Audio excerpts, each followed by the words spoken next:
Şimdi abi başlayalım. Hadi bakalım. Hoş geldin. Vallahi ben komik gibiyim. Evet. Nereden başlayayım bilmiyorum. Nereden başlayalım? Nereden başlayalım? Ben şu an başladım zaten. Direkt başla abi. Aynen. Fazla konuşmayacağım. Evet. Bugün söz Üstad Gürkan'da. Estağfurullah. Ben gerçekten fazla konuşmak istemiyorum. Bir virtüözle karşı karşıyayız. İzmir'de yaşayan bir virtüözle. Ne şanslıyım ki ben de burada gezerken kendisiyle karşılaştım. Bir mukabele. Önce pandemide bir mesajlaşmıştık. Evet. Bir türlü fırsat olmadı ama ben buraya taşındıktan sonra bereket. Şu an stüdyomda. Müthiş mutluyum. Her şeyin bir zamanı varmış. Aradan 700 yıl sonra Tablo Anadolu'ya geldi. Şimdi ben şimdi bu üstad karşısında şeyleri kapıyorum. Tamamen abi lütfen seni ve bu enstrümanı istediğim gibi. Tablo'nun çok güzel bir hikayesi var. Aslında bütün vurmalı çalgıların çok güzel bir hikayesi var. O bağlamda ben şöyle bir şey söylüyorum. Muhakkak ne enstrüman çalarsak çalalım, onun teknik ve teorik bilgilerinin dışında, haricinde de kültürel olarak o enstrümanı tanırsak eğer, bu şarkı türkü öğrenirken de öyle. Şarkıların, türkülerin hikayesini öğrenirsek eğer, ki benim müzisyen olma serüvenimde çok önemli bir parçadır.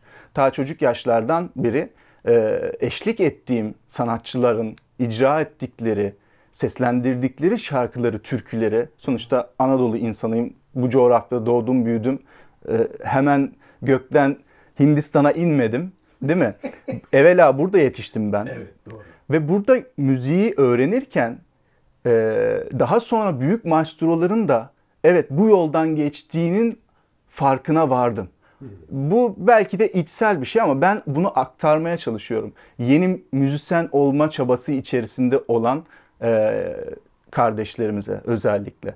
Muhakkak eşlik ettiğiniz şarkının, türkünün hikayesini bilin. İlla sözünü söyleyen şarkıcı olmanıza gerek yok. İlla işte saz bağlamasını, işte efendime söyleyeyim melodik bir saz çalanlar için bir düşünce yapısı değil. Özellikle kendim perküsyoncu olduğum için.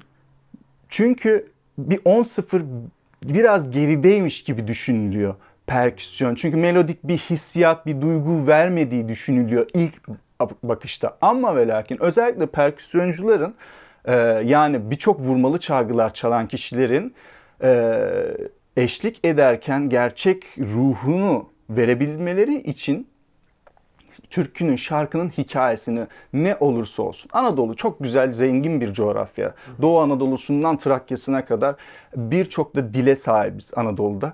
Bu dillere hakim olmayabiliriz ama muhakkak gidin sorun. Ben Kırşehir Çiçek Dağlıyım. İstanbul'da doğdum, büyüdüm. Ana dilim Türkçe. Ama Kürt arkadaşlarımla çalıştım, Laz arkadaşlarımla çalıştım. Bir sürü albüm projeler yaptık. Bu zamanlarda ben hep soruyordum ne anlatıyorsunuz diye. O yüzden tabloya gelecek olursak, ben tabloyu öğrenmeye başladığımda aslında ilk tablonun sesini duyduğumda aşık oldum tabii ki. Her enstrümana bağlanmaya başlayan insanın vurulması gibi. Çünkü yakın zamanda kaybettiğimiz Üstad Zakir Hüseyin benim de çok yakın abimdi.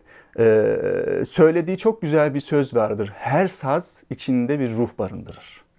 Biz aslında o ruha aşık oluyoruz. O enstrüman oluyorsa bu insanla buluşmak gibi bir şey zaten. Yani bir sürü insanla buluşuyoruz ama aralarından bir tanesine aşık oluyoruz. Evleniyoruz, çoluğumuz çocuğumuz oluyor. Enstrüman aynı şey. Bir tanesine gönül koyuyorsun. Diyorsun ki bu enstrüman nereden çıktı benim karşıma? Nasıl bir şeysin sen? Ben seni tanımam lazım. Ne yapıyorsun? Tanımak için ne yaparsın? Araştırırsın onu. Ne yer, ne içer, nereden gelmiş, ne zaman doğmuş? Bunu bilirsek onunla sohbet edebiliyoruz. Aynı bir insan gibi. İnsandan farkı yok sazın. Enstrümanın insandan farkı yok. Çünkü ruh taşır bu bağlamda. Bu şekilde bakarsak iki türlü virtüöz var. Aslında benim baktığım açıda 40 yaşımdayım şu an. Benim şu an analizim çok artık inandığım şey bu. İki tane virtüöz var. Ve biz bunları karşılaştırırız. Deriz ki ya birisi çalıyor ama birisi kalpten çalıyor. Birisi başka çalıyor ya. İşte o başka çalan aşk ile virtüöz olmuş kişi. Çok severek bir şeylerle mücadele, zorlamamış kendine. Zorlamadan olmuş. Çalışma saatine bakarak pratik yapmamış. Anlatabiliyor muyum? Kurallar dışına da çıkmış. Tabii. Sevgiyle farklı bir şeyle yapmışlar. Onunla birlikte olduğunda sevgili diyorum ben. Sevgiliyle aynen birlikte olduğunuzda saate bakar mısın? Saate bakmazsın. Zamanın nasıl akıp geçtiğinin farkına varmazsın. Enstrümanla da eğer doğru enstrümanla, aynı doğru kişiyle buluşmak, doğru enstrümanla birlikteysen, o enstrüman senin enstrümanınsa Anlatabiliyor muyum? Tabii. İnsan gibi. O kişi doğru bir kişi değil. Vakit kaybediyorsun. Enstrüman doğru bir enstrüman mı? Senin fıtratında, senin yaratılışında bu sana yazılmış bir enstrüman mı? Ruhani. O yüzden Nikhil Banerjee'nin de büyük sitar maestrolardan bir tanesinde sözü vardır bu doğrultuda. Çok güzel.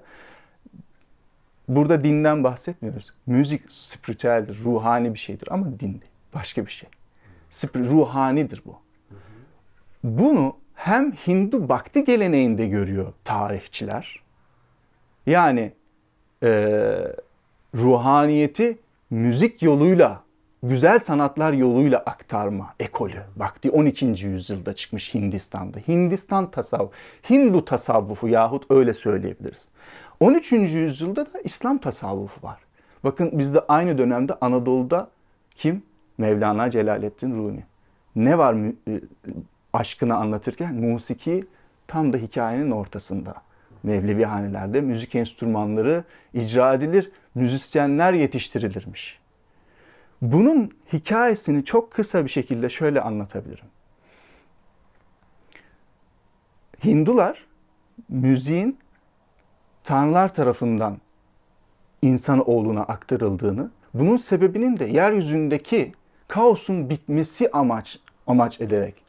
Yani ilk önce Gandharvalara, yani cennetteki kendi cennetlerinde onu Gandharvalara öğretiyorlar. Bunlar müzisyenler. Brahman Sarasvati'ye öğretiyor. Yani en tepedeki tanrıları Sarasvati'ye öğretiyor. Sarasvati güzel sanatlar tanrıçası. Öğretmenin tanrıçası. Sadece müzik için düşünmeyin. Bütün öğretme süreci için geçerli bir karakter. Oradan Gandharvalar da insanoğluna aktarıyorlar. Bu şekilde toplumun güzelleşeceği, güzel sanatlar denmesinin belki en başı orada, güzelleşeceği düşünülüyor. Ve müzikle uğraşan, güzel sanatlarla uğraşan insanlar bugüne kadar çok saygı görmüşler o toplumda. Hindistan toplumunda. İslam tasavvufuna geldiğinde müziğin kıymetli olarak görülmesinin sebebi de şuna inanılması. Vezmi Eles'te, yani ruhlar aleminde yaratıldığı zaman ruhlara sesleniş var tabii ki bildiğimiz. O seslenişteki ahengi aramakta hala insanoğlu. O ahenk o kadar güzeldi ki. Çünkü güzel, kendi güzel, güzeli sever. Bu da zaten Kur'an'da olan bir şey. Aynı zamanda kendi güzel, güzeli sever diyor. Buna inanan sufiler güzelliği bulma çabası içerisinde, insanoğlunun aslında güzelliği bulma çabası içerisinde sesini keşfediyor, sesler keşfediyor, enstrümanlar keşfediyor ki asıl amaç onun sesine ulaşmak, hakkın sesine ulaşmak. Müziğin temelde çıkma sebebi aslında o hitabete ulaşmaya çalışıyor, o güzelliğe. O yüzden biz enstrümanlarımızda güzelliği bulmaya çalışıyoruz, güzel çalmaya çalışıyoruz, güzel ruhumuzu güzel aktarmaya çalışıyoruz. O ne derse o olur. Hak ne derse o olur. Saz da ne derse o olur.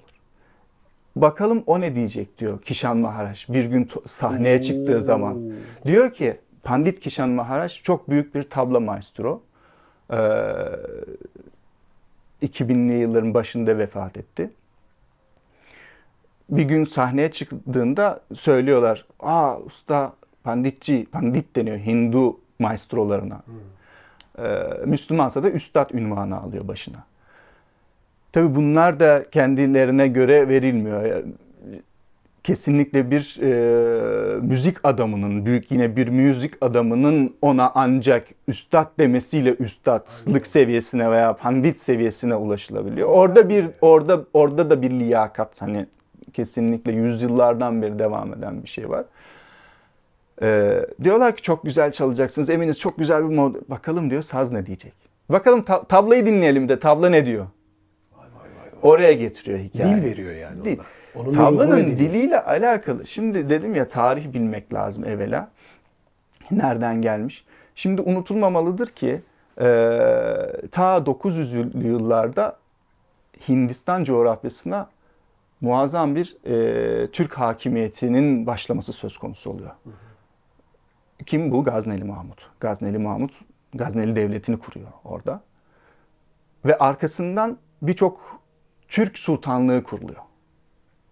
Türk sultanlıkları kuruluyor. Belki Anadolu'daki beylikler dönemi gibi ama Osmanlı'dan önceki ya da Selçuklu aradaki gibi. İşte o zamanlarda 900'lerin başından itibaren özellikle 11. 12. yüzyıllarda Delhi'de Türk sultanlıkları, bak ismi çok güzel. Delhi Türk sultanlıkları dönemi yine. Yani Gazneli Mahmut zaten bir Türk imparatorluğu kurdu Hindistan'da. Sonra arkasından bu devam ediyor. Delhi Türk sultanlıkları, onun arkasından da 1500'lerin ortalarından itibaren Panipat Zaferi ile, 1. Panipat Zaferi ile Lodi'yi yenen Babür, meşhur Babür, Babürlü devletini kuruyor. Babür zaten Timurların torunu. Çağatay Türk'ü bunlar. Hindistan'da 1800'lerin ortasına kadar sürecek büyük bir devlet görüyor. Bakın mesafeye, 900 zamanı. 900'den 1800'lerin ortasına kadar neredeyse 1000 sene. Neredeyse 1000 sene, evet. Bir Türk hükümdarlığından bahsediyoruz. Peki bu arada kültür ne oldu? Kültür mixture oldu. Birleşti birbiriyle. Güneyde Hindistan kültürüyle, Hindistan dediğimizde bir şey değil. Aynı Anadolu gibi çok basit karşılaştırarak anlatmak daha etkileyici. Orada da Tamili var, Kerala'sı var, Bangalore'u var, Bengal bölgesi var, Rajasthan var kuzeyde, Gujarat'ı var batıda, Maharashtra var, Marathiler var orta göbeğinde. Hindistan'ın birçok toplum var. Bugün eyaletler bunlar. Ve hepsinin dilleri var farklı şekilde. Türkler geldiği zaman, o zamanın coğrafi koşullarından galiba Orta Hindistan'ın ortalarına kadar, Mumbai, bugünkü Mumbai kısımlarına kadar ilerliyor. Daha fazla güneyde pek bir Türk hakimiyeti yok. Ama kuzeyi öyle bir etkiliyorlar ki, bugün Hint mimarisi dediğimiz o işte soğan başlı kubbe şekli veya pencerelerde yaptıkları, bu Anadolu'ya Selçuklu'yu da etkileyerek gelmiş ve Kutup Minar'la Hindistan'daki ilk İslamik örneklerden bir tanesidir Delhi'de.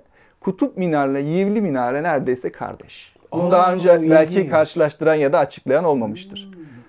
Yivli Minare, Antalya'da Yivli Minare, Hindistan Delhi'deki Kutup Minare. Buradan başlayabiliriz benzerliklere. Şimdi bu kültürü o kadar etkilemişler ki Türk kültürü var.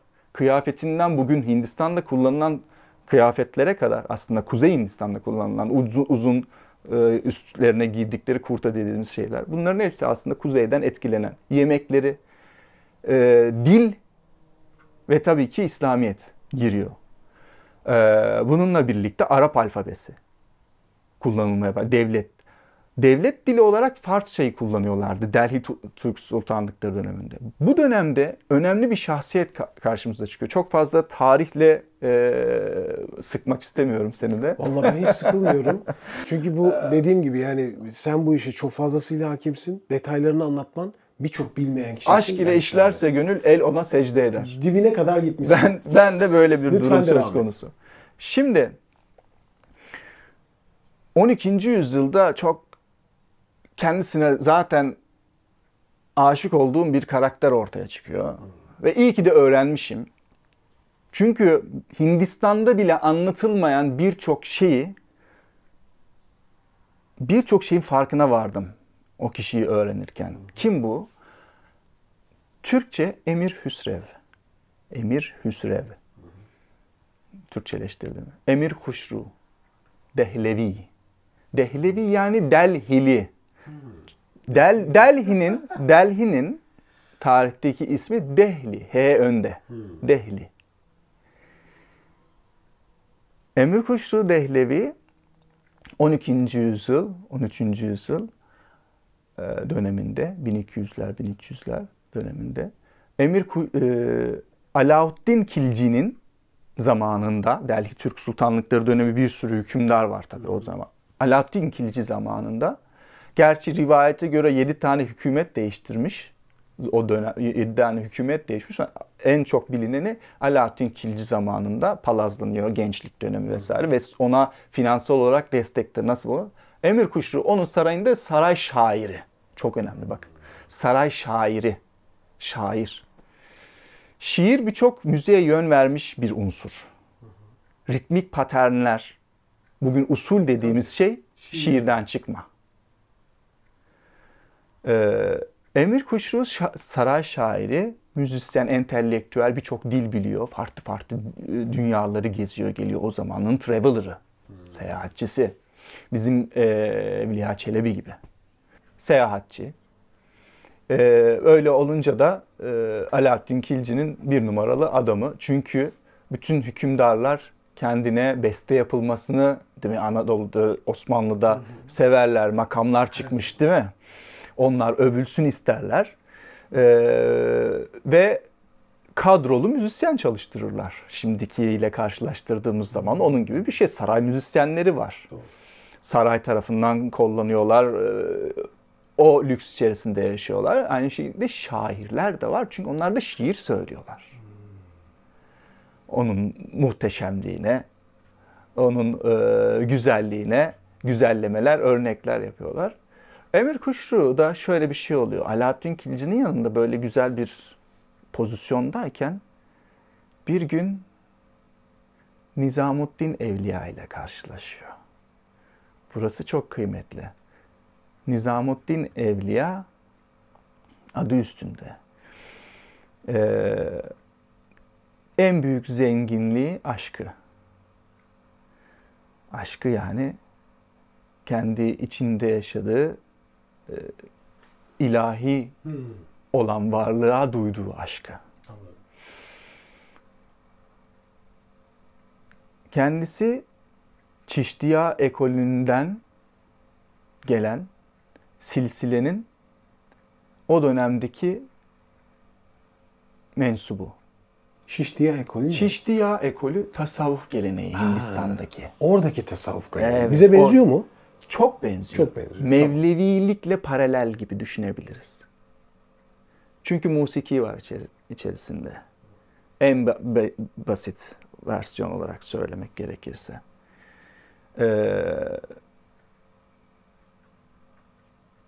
Bu başlıyor bu sefer hükümdara yazdığı şiirlerden görüp de enerjisine aşık olduğu Nizamuddin Evliya'ya şiirler yazmaya. İlk şiiri de Çap tilak sabı çiğniri mose nenam layke. Seni gördüğümde diyor güzel bir gelin gibi, seni gördüğümde bütün pırlantalar, bütün güzel kıyafetler, kendi üstüme baktım, bunlar ne? Bunlar ne? Benim üstümdekiler ne? Bana hiç yakışıyor mu? Benim üstümdekiler de elbise değilmiş. Şiirin devamı böyle. Benim üstümdekiler de elbise değilmiş. Benim duyduğum kokular da hiç güzel kokular değilmiş. Benim gördüğüm renkler de hiç güzel renkler değilmiş. Öyle güzel, öyle bir vuruluyor ki ustanın. Neyine vuruluyor peki? Bilgisine. Burada bilgisinden bahsediyor. Bunlar sadece benzetmeler. Yani kılık kıyafet dediği vesaire Nizamuddin Evliya'nın ayağındaki terliğinden başka hiçbir şeysi yokmuş ki. Fakirullah. Dünya alemiyle işi yok. Nizamuddin Evliya'nın her şeyin, Amir Huşru'nun her şeyi var. Yedi yönünde yemediği arkasında. Böyle bir zenginlik içerisindeyken bunu söylüyor. Ah diyor benim kaftanlarım da kaftan mıymış? Senin kaftan hiçbir şey yok ama onun bilgisi için söylüyor. Onun aydınlığı, onun ışığı için. Annesini övüyor Rang eserinde. Annesine diyor öyle bir bahçeye girdim ki diyor hiçbir çiçekte böyle renk yoktu. Öyle bir alana girdim ki diyor onun yanına yaklaştığımda böyle bir ışık yoktu diyor. Hiçbir kandil böyle güzel aydınlatmıyordu bahçeyi diyor. Allah neler. Böyle bir övgü daha sonraları belki Hint müziğinin en böyle meşhur olmasına sebep olan kişilerden bir tanesi, büyük maestrolardan Nusret Fatih Ali Khan'ı biliyorsun. Nusret Fatih Alika'nın söylediği müzik tarzı kavalli. İşte bu kavallilerin sözlerinin %70'i Emir Kuşru'ya ait. Emir Kuşru Dehlevi'ye ait. Nizamuddin Evliya tanıştıktan sonra tabii mürşit ilişkisi başladıktan sonra Nizamuddin Evliya bunu Türkullah diye çağırır.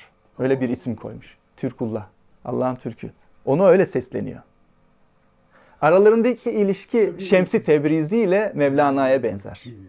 Böyle bir ilişki var. Nizamuddin Evliya vefat ettikten 7 gün sonra aşkına dayanamayıp vefat ediyor o da. Arkasından ayaklarının dibine Delhi'deki Nizamuddin bölgesi, bugünkü mahallesi, semti, oraya hedefleniliyor. Bugün onun dergahı yahut işte türbesi oradadır.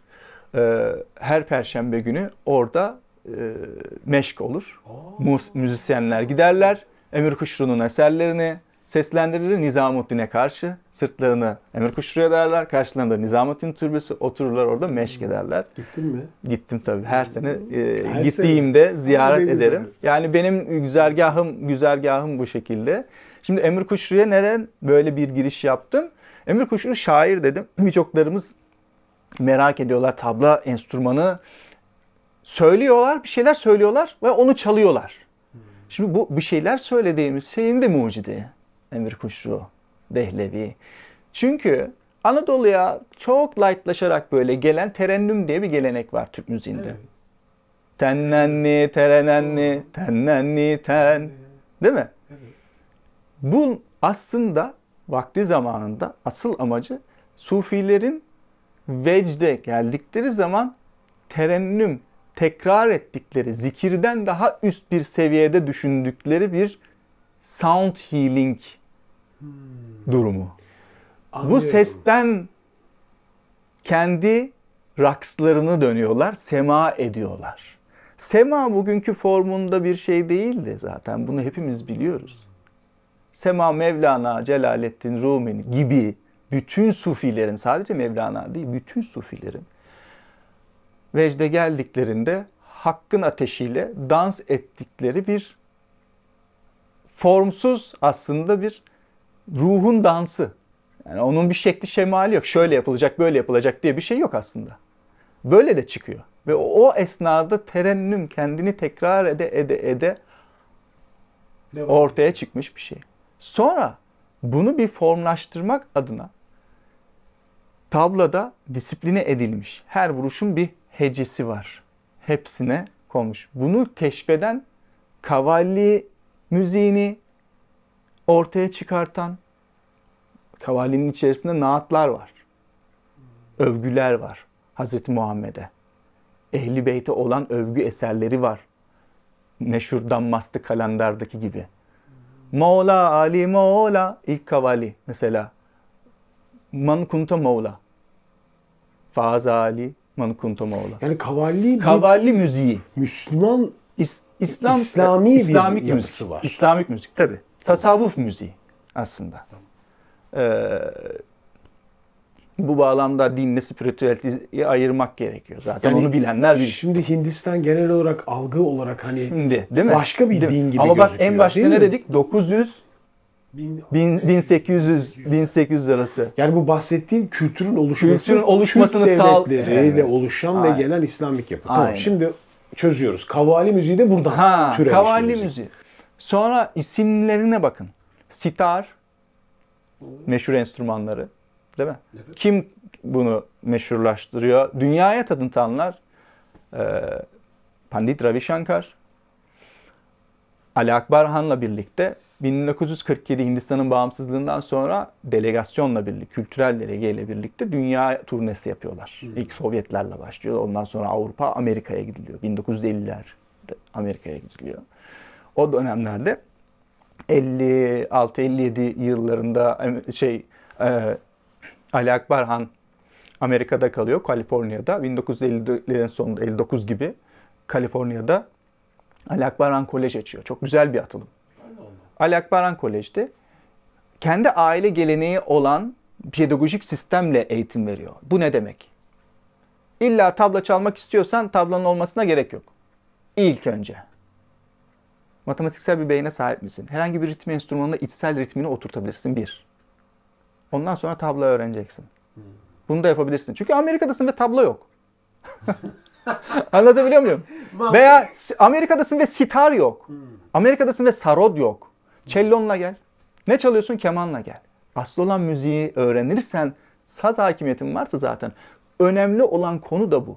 Bu çok hızlı bir şekilde söyledim. Çok hızlı bir şekilde anlattım. Anlayan, müzisyen ruhlu insanlar bunu dinlerken ne demek istediğimi direkt olarak idrak edeceklerdir. Müziği bildiğin zaman her sazda çalarsın. Saz perdeliymiş, saz perdesizmiş. Saz onu kaldırmıyormuş. Oralar karanlıkmış. Müzisyen terminolojisi. Öyle bir şey yok.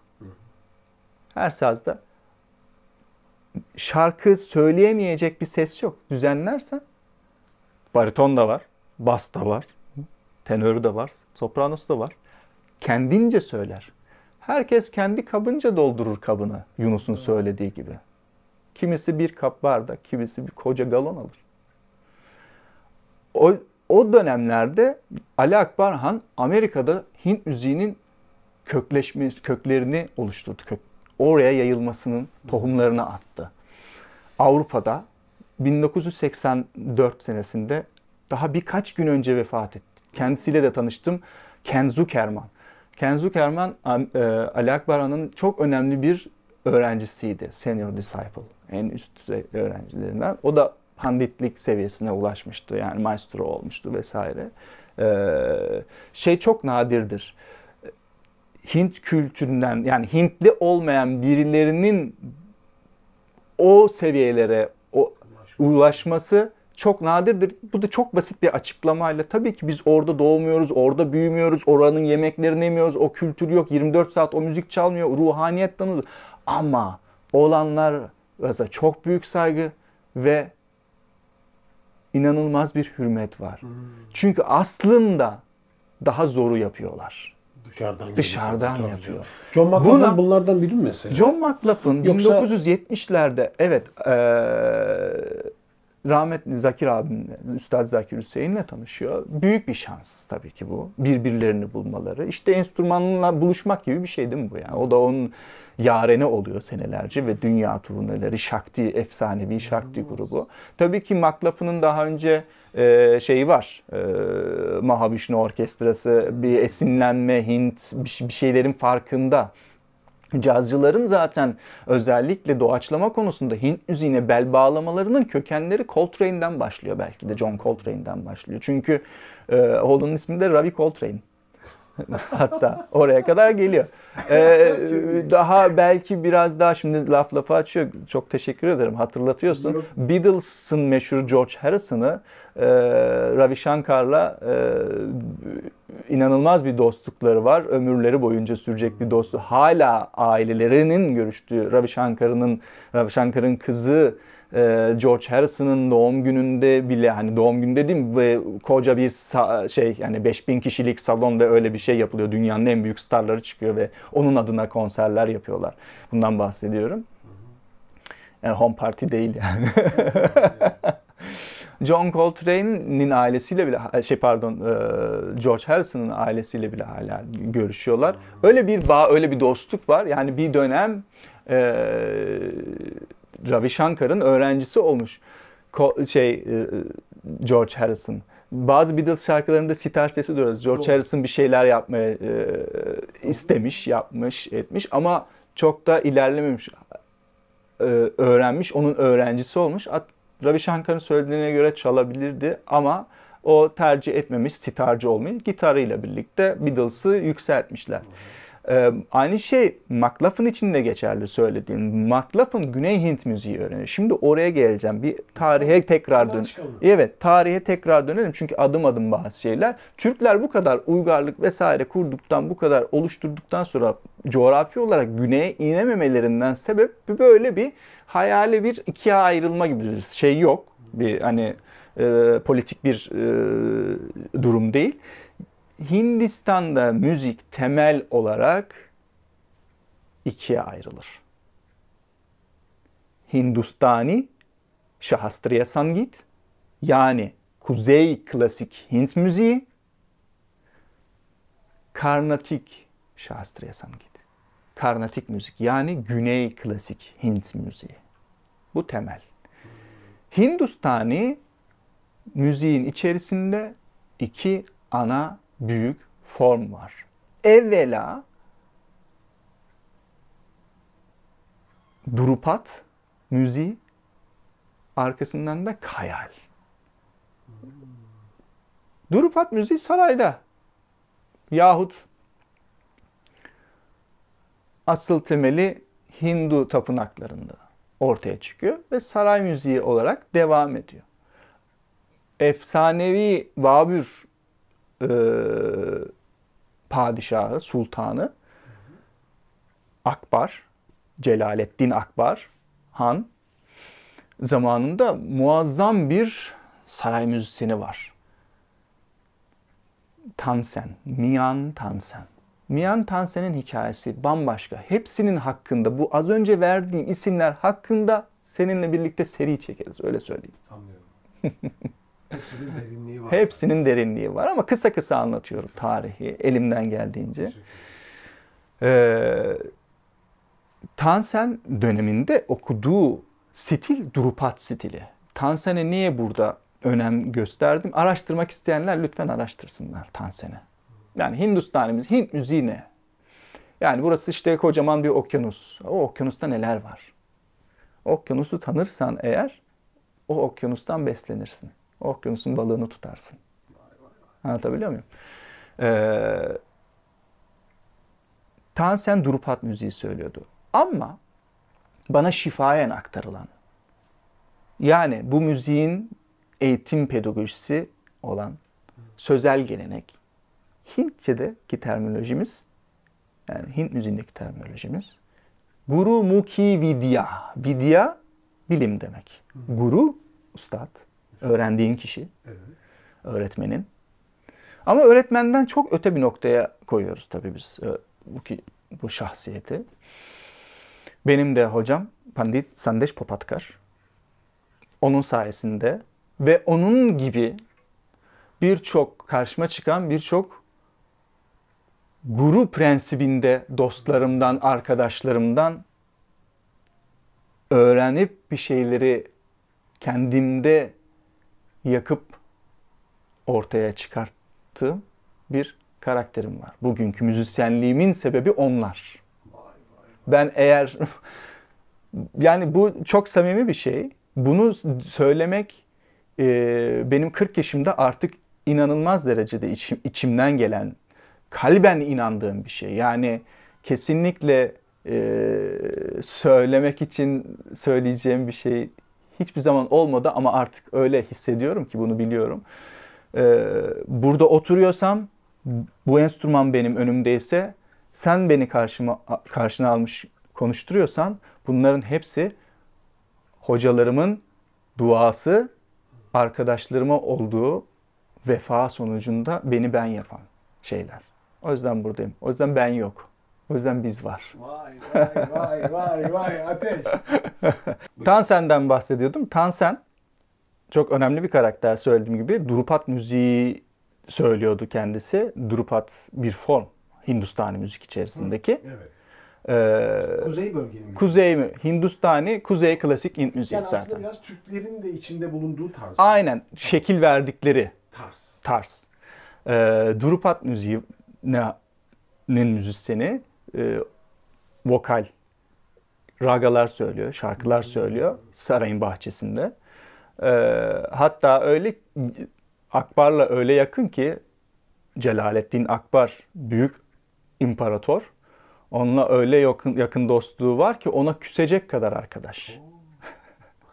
Küsebilir misiniz padişaha? Küsecek kadar arkadaş. Çünkü ömrünün yani bir döneminden sonra kötü alışkanlıklarının olduğu, sağlığına dikkat etmediği ve artık müziğine kıymet vermediğini düşündüğü için sarayı terk ediyor. Ama öyle bir zaman oluyor ki şimdi burada yani Hindistan'ın, Hint müziğinin melodik kısmını birazcık değineceğim. Melodik kısmına biz raga diyoruz. Hint müziğinin. Farklı modlar bunlar aslında. Birkaç makam da duyabiliriz içerisinde ama makam gibi değil aynı zamanda.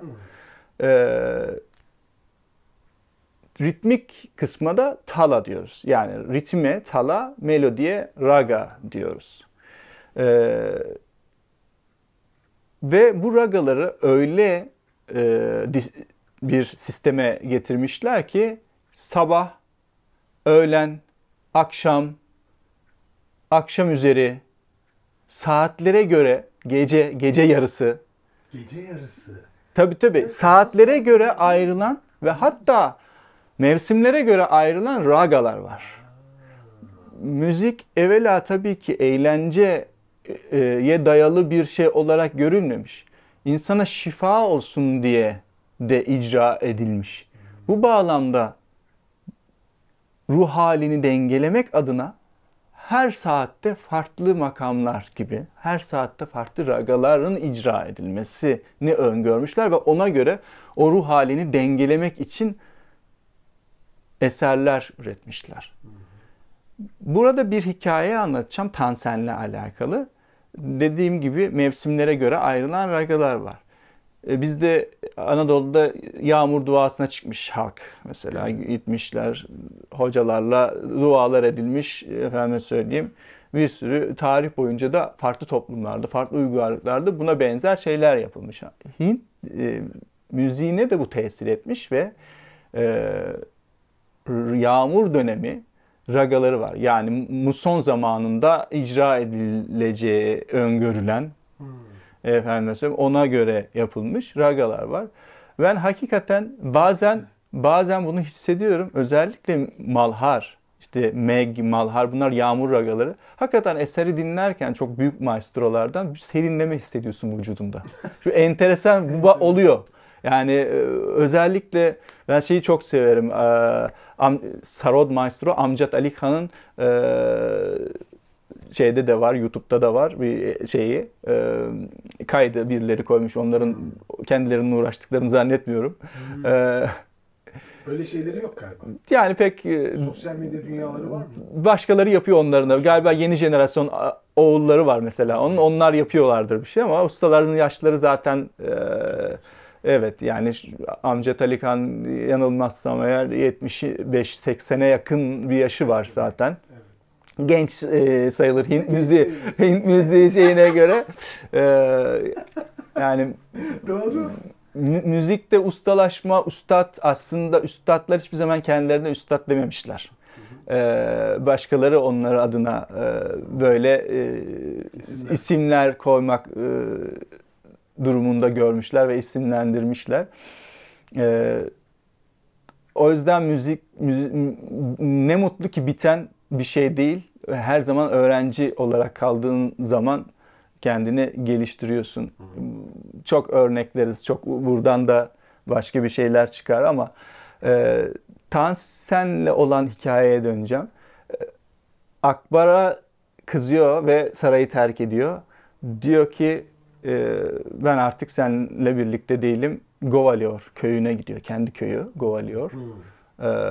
Oraya gidiyor ve yağmur dönemi gelmesine rağmen 2 kış, yani daha doğrusu 2 muson dönemi yağmur yok. Ve ne yapsalar ne etseler hocalar, panditler o zaman işte Hindularda, Müslümanlarda, Sikh'lerde herkes dua ediyor, hiçbir şey olmuyor. Ancak diyorlar ki güzel sesi olan birisi yakarırsa öyle yağar bu yağmur. Hikaye bu ya. Doğru. Ama ve lakin gönlüne giriyor Akbar bir şekilde Tansen'in ve onun şarkı söylemesini bekliyor. 3 gün, 3 gece rivayete göre söylüyor. Ve bugün o raganın icrasını guru talebesine tarif ederken diyor ki yağmur bulutlarının toplanması gibi çal bu notayı. Bu notayı gök gürültüsü gibi çal. Bu notayı ilk yağan çiseleme gibi çal. Bu notayı toprağa düştüğü gibi çal. Derken yağmuru hayal etmesini, yağmurun düşüşünü, oluşunu hayal etmesini sağlıyor. Bakın yaratıcılığı nasıl besliyor guru. talebesine bunu. Ve her raganın bu şekilde aktarış hikayesi var. Bunu daha sonra neden cazcılar dedik bakın. Feyz almaya ve okullarda bir doğaçlama yöntemi olarak sunmaya başlıyor. Hatta klasik müzik müzisyenleri bile bazen şöyle de düşünüyor, aklın yolu birdir diye düşünebiliriz ama feyz alanlar belli ki ekseriyetle caz dünyası. Çünkü büyük bir doğaçlama durumu söz konusu caz müzikte. Kendini tekrar etmeme durumu söz konusu. Bunun formlaştırılmış hali Hint müziğinde böyle bir temel atılırken Drupat'ta daha çok söze veya belli kalıp bir melodik esere sahibiz. Biliyoruz ne olduğunu, ne döneceğini, ne olacağını. Sonra 18. yüzyıldan itibaren aslında diğer bir müzik tarzı karşımıza çıkıyor ve bugün %90 Hint müziğine hakim olan ya da bugünkü şeklini light müzik, hafif müziğinden, Hindistan'ın hafif müziğinden, folk müziği, halk müziğinden ta Bollywood pop müziğine kadar etkilemiş olan bir sistem çıkıyor ortaya ve dünya müziğini de etkileyen bir sistem çıkıyor ortaya. Ve bu tablo da o müzik içerisinde kendisini var ediyor. Sitar, tabla ve bu formla birlikte yükselen Hint müziği.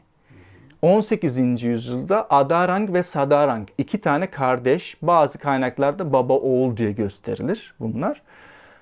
Bunlar yeni bir tarz çıkartıyorlar. İsmine hayal diyorlar. Hayal. Yani hayal, imagination, dreaming. Ha? Hayal etmek, hayalindekini söylemek. Hayalimizdekini söylüyoruz zaten. Notayı görüyor muyuz? Nota görülen bir şey mi? Ama inanıyoruz notaya. Tabii. Allah gibi. Görmüyorsun ama inanıyorsun. İnanıyorsun. Ona da öyle. Notaya da inanıyorsun. Notayı da görmüyorsun ama inanıyorsun, duyuyorsun, hissediyorsun, içinde yaşıyorsun. Adarang, Sadarang da hayal kurmuşlar. Demişler ki böyle bir şey yapalım. Bak olmayan bir şey. Bu yazılı ama dararara yazılı okey. Darana derano naderano. İmprovizasyon şu an. Vokalist değilim sadece. Hani anlatmaya çalışıyorum. Evet yani şey yapıyor. Bütün o Batı müziğinde glissando diye bahsettiğimiz şey. Notaların kendisi değil, notaya nasıl gittiğin önemli. Felsefe bu. Notanın kendisi. O notaya nasıl gidiyorsun? Elimdeki çiçeği fırlatabilirim sana değil mi? Çiçek evet. Bak aslında çok güzel çiçek Doğru. Değil mi? Do notası mükemmel bir nota. Hı. Ben bunu sana fırlatabilirim. Biraz böyle hızlı da koyabilirim. Çok saygıyla da koyabilirim. Anlatabiliyor muyum? Güzellikle bakabilirim sana. Evet. Müzik böyle bir şey. Yani vurmalı çalgı icracısı olabilmek için zaten birbirinden ayıramazsın. Müzisyen olman gerekiyor. Müzisyenin vurmalı çalgıcısı, efendime söyleyeyim işte nefesli çalgıcısı, telli çalgıcısı diye bir şey. Müzisyen, şarkıcı fark etmiyor. Müzisyendir. Yani ben şucuyum bu öyle bir şey yok. O yüzden donanım çok önemli. Ve ruhaniyet. Ruh olmadan çok güzel bir söz var. Herkes sakız çiğner ama Ayşe teyze gibi patlatamaz. Biliyor muydun bunu? O yüzden o oluyor. Yani evet. Abi çalıyor aynı eseri çalıyor. Pop müzik için de geçerli. Halk müzik. Aynı şeyi çalıyor. Ya bu başka çalıyor. Ya Neşet farklı çalıyor diyorsun ha, bağlamayı. Hepsi aynı türkü çalıyor. Hepsi aynı türkü çalıyor. O başka çalıyor diyorsun. Adarang, Sadarang hayal. Hayal ediyorlar. Ve böyle bir müzik çıkıyor.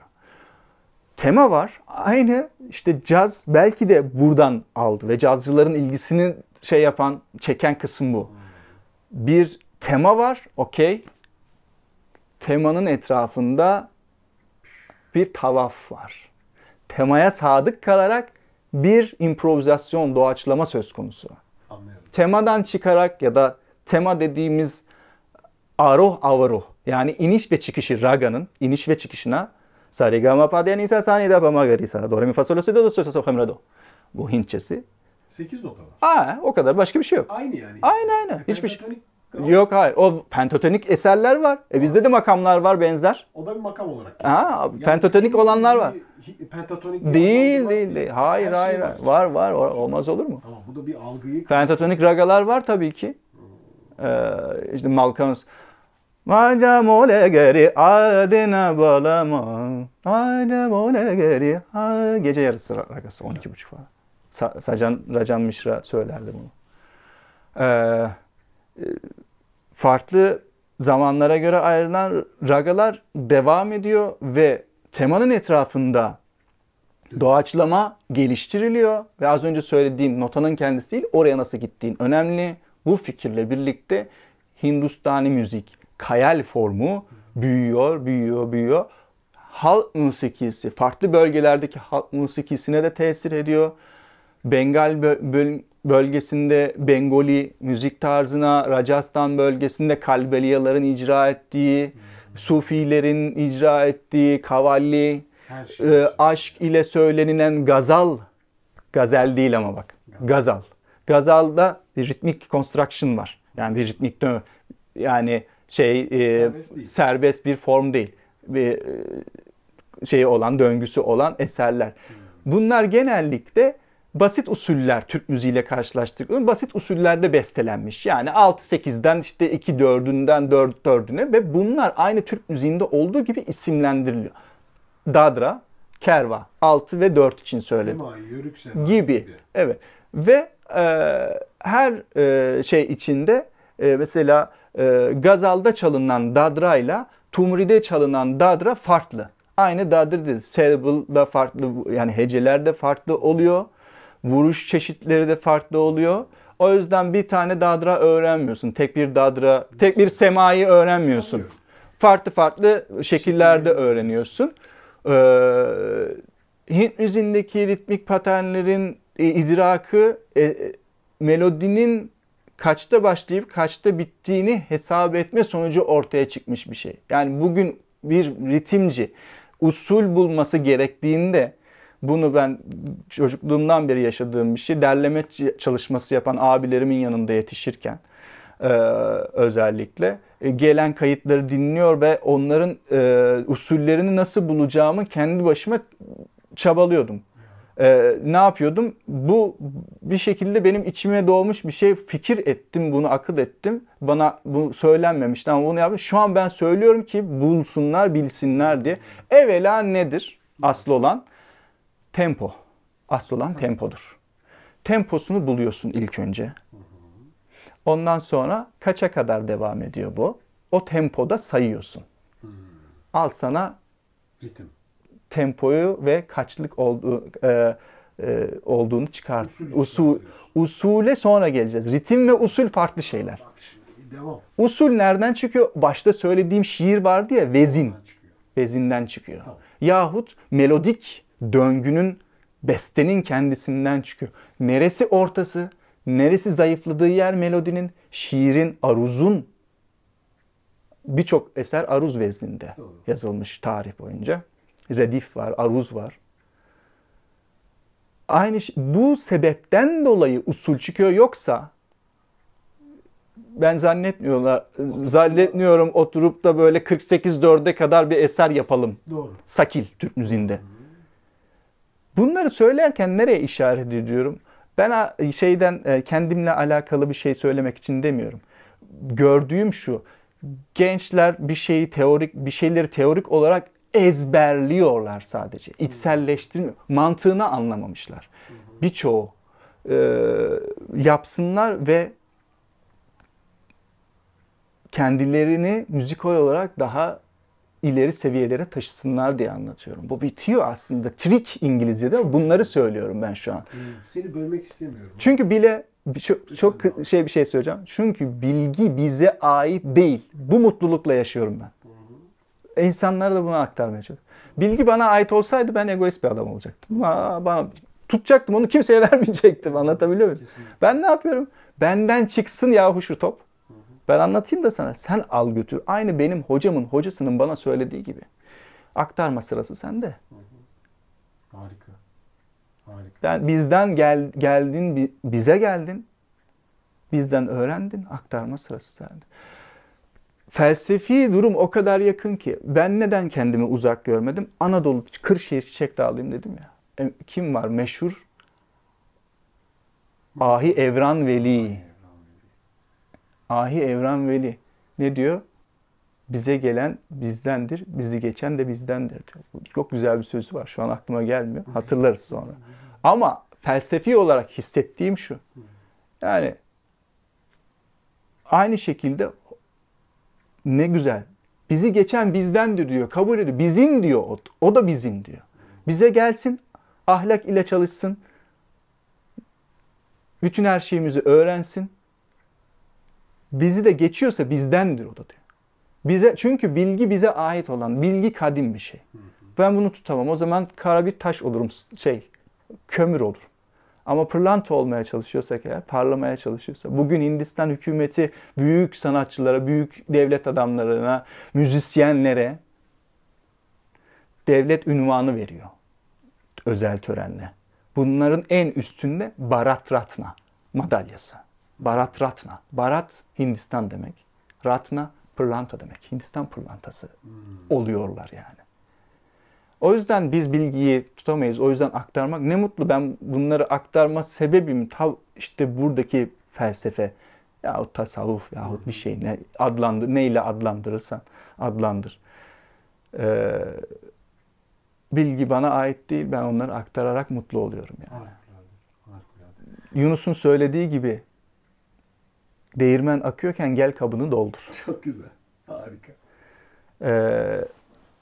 Hayal çıkıyor ve Ravi Shankar 1900'lerin işte ortalarında 47 Hindistan'ın bağımsızlığıyla birlikte Hint hükümeti kuruluyor, delegasyon, kültürel delegasyon dünyaya tanıtıyorlar.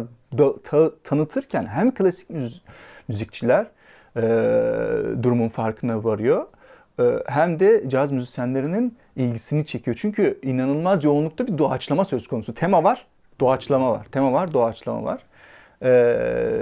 Ve az önce söylediğim gibi diğer folk müzik, halk müziği formlarına da tesir ediyor. Oradaki improvizasyon kısmı. Şarkı, türkü belli ama bir de improvizasyon illaki olarak.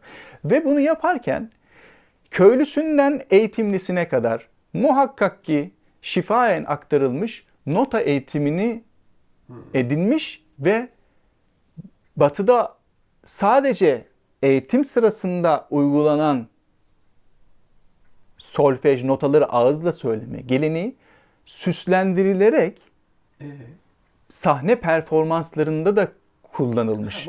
Hint müziğindeki. Anladım. Tamam. Not sa re ga ma pa da ni sa sa ni da fa ma sa re ga ga ma ga ma ma ba ma da ni sa ga ma da ni sa ga ma da ni sa ga ma da ni sa. Tamam. Çok basitçe şey yaptım. Asıl nota söylüyorsun. Nota söyle. Peki neden bu? Peki neden bu biliyor musun? Sazın da virtüöziteye ulaşmanın yollarından bir tanesini bu iki vokalist hayal diyor ya, hayal gayaki yani hayalini söylemek, gayak söylemek demek. Enstrümanistler de bunu taklit etmeye başlıyorlar. Yani enstrümanını vokal gibi, vokalistler de enstrüman gibi çalmaya challenge diyorlar ya bugün. Of. İşte o zaman başlıyor bu. Diyor vokal gibi çal. Vokal, kayal gayaki. Kayal gayaki stili sitardaki, şimdi ekollere giriyorum, veya vokaldeki garana dediğimiz sistem, garana, eğitim ekolü bunlar. Onlara sirayet ediyor ve özellikle sitar garanalarından, sitar çalım ekollerinden birisi olan İmdat Kani Garana. İmdat Kani Garana'nın en önemli virtüözlerinden Afitabe Sitar, Sitar Güneşi, Vilayet Khan Sahib'in bulunduğu. Bugün Şahit Pervez yahut Vilayet Khan'ın oğlu Sucaat Khan'ın icra ettiği İmdat Kani Garana'nın temeli de bu Kayal Gayaki'ye dayalı. Enstrümanı vokalisti taklit ederek, vokal gibi çalıyorlar. Yani vokalistle birlikte değil. Sitar resital çalıyor. Vokal. Ama meşhur Ravi Shankar'ın Garana'sı Mayhar Garana. Orada böyle bir şey de yok. Bambaşka bir sitar çalım tekniği ve sitar tonu da farklı zaten. İşte bunlar dediğim gibi sitar bölümü yapmamız lazım. Bir tane sitarcıları anlatacağım. Sarot bölümü yapacağız, sarotçuları anlatacağım. Vokal bölümü yapacağız, vokalcileri anlatacağım, farkları. Garana dediğimiz şey, her aile bunun çıkışı şöyle, her aile bunu gizli bir bilim olarak evvela sadece kendi etrafına, kendi ailesine aktarmış. O zamanın feodal düşünce yapısı. Yani aman başkaları öğrenmesin bizim tekniğimizi. O öyle çıkıyor. Ama 1900'lerin başından itibaren toplum artık daha bir kozmopolit hale geliyor. Farklı farklı şehirlerde, büyük şehirler ortaya çıkıyor. Mumbai 1920'ler. Bütün müzisyenlerin birleşip 1940'lar birleşip bir şeyler yaptığı. Çünkü aynı bizde olduğu gibi büyük şehirlere gidiyorlar insanlar. Ekmek kazanmaya. Sanayide orada, bütün sektörler orada büyüyor. Orada farklı farklı kültürler bir araya geldiğinde artık o Garana kültürü değil, etkileşim başlıyor. Farklı sistemlerden. Artık bir tablacı tek Garana, tek kendi ailesinden öğrendiği şeyle yetinmiyor. Farklı ustalara da gidiyor. Bunun en güzel hikayesini Üstad Zakir abimden, Üstad Zakir Hüseyin'den duyuyoruz, biliyoruz. Çocukluğunda babasından eğitim alıyor tabii ki. Gurusu Abbaci Alaraka, Üstad Alaraka Han Sahab.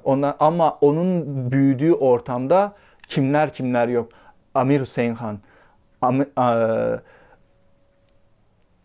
Ahmet Can Tirakva, Şeyh Davut Han Sahab, Habubuddin Han Sahab, Nikhil Ghosh. Aklıma gelmeyen şu an bir sürü maestro. Bunları dinleyerek büyüyor. Farklı. Kishan Maharaj, Kanai Datta. Bunları farklı ekoller bunlar. Tablada farklı ekoller, farklı garanalar var. Aynı sitar, sarod, vokalde olduğu gibi. Şunu da hızlıca söyleyeyim. Vokal resital diye bir durum var Hint müziğinde. Vokalcinin ön planda, sesini işte enstrüman gibi kullandığı. Diğer eşlik sazları ekseriyetle tabla ve harmonyum ve sarangi. Sarangi yaylı, harmonyum körüklü, çalgı, akordiyona benziyor. Bunlar eşlik ediyorlar vokale. Sadece destek veriyorlar. Vokal resital yapıyor önde. Aynı bir piyanist gibi, bir şey gibi vokalliyle yapıyor. Sözler var ama sesini bir enstrüman gibi kullanıyor. Farklı iniş çıkışlarla seyirciyi büyülüyor, şaşırtıyor. Aynı şekilde enstrümancılar da sitar resital, sarot resital. Şimdi böyle bir durum varken sazendelik ya da sanat nasıl ilerlemesin? Çok acayip. Ben çok isterdim. 900'ün başında benzer fikirlerde ustalar çıkmış. Meşhur tamburi Cemil Bey gibi. Sazında ileri seviyelere ulaşmaya çalışmış. Doğru. Yani kemençesinden, cellosundan tamburuna kadar sazında da ilerlemeye çalışmış. Onun da güzel bir hikayesi var. Kuşun bülbülü susturmakla alakalı. Eski Hint coğrafyası Afganistan'da tatlı bir gelenek var. Bir maestro, ya bir kişinin güzel çaldığını prodüktör, radyo prodüktörü, bu eski radyo kayıtlarında da var, plaklarda. Stüdyonun içine bir bülbül koyuyorlar kafeste. Hadi canım. Delilik. Delilik ama var, olmuş, yapmışlar bunu. Keşke ben de getirseydim. Değil mi? Bülbül şakıyorsa, yar, bülbülü bile şakırdattı. Coşturdum. Bak, demek ki bu adam kalbe hitap ediyor. Bu ne demek biliyor musun? Prodüktör müzikten anlamıyor. Bülbüle güveniyor. Bülbülden geçerse tamam. İlginç bir hikaye. Ödeme yapacak. Tamburu Cemil Bey'in de benzer ters bir hikayesi var. Bahçedeki kuşlar o kadar cıvıl cıvıl hiç saz çaldırmıyor. Akranları, dostları geliyor falan bilmem ne falan. Bu yalnız bahçesinde otururken hiçbir kuş şakırdamıyor. Bülbülü bile susturuyor. Ondaki övgü de o. Ona yapılan övgü de o. Yani bülbül bile sana yetişemedi.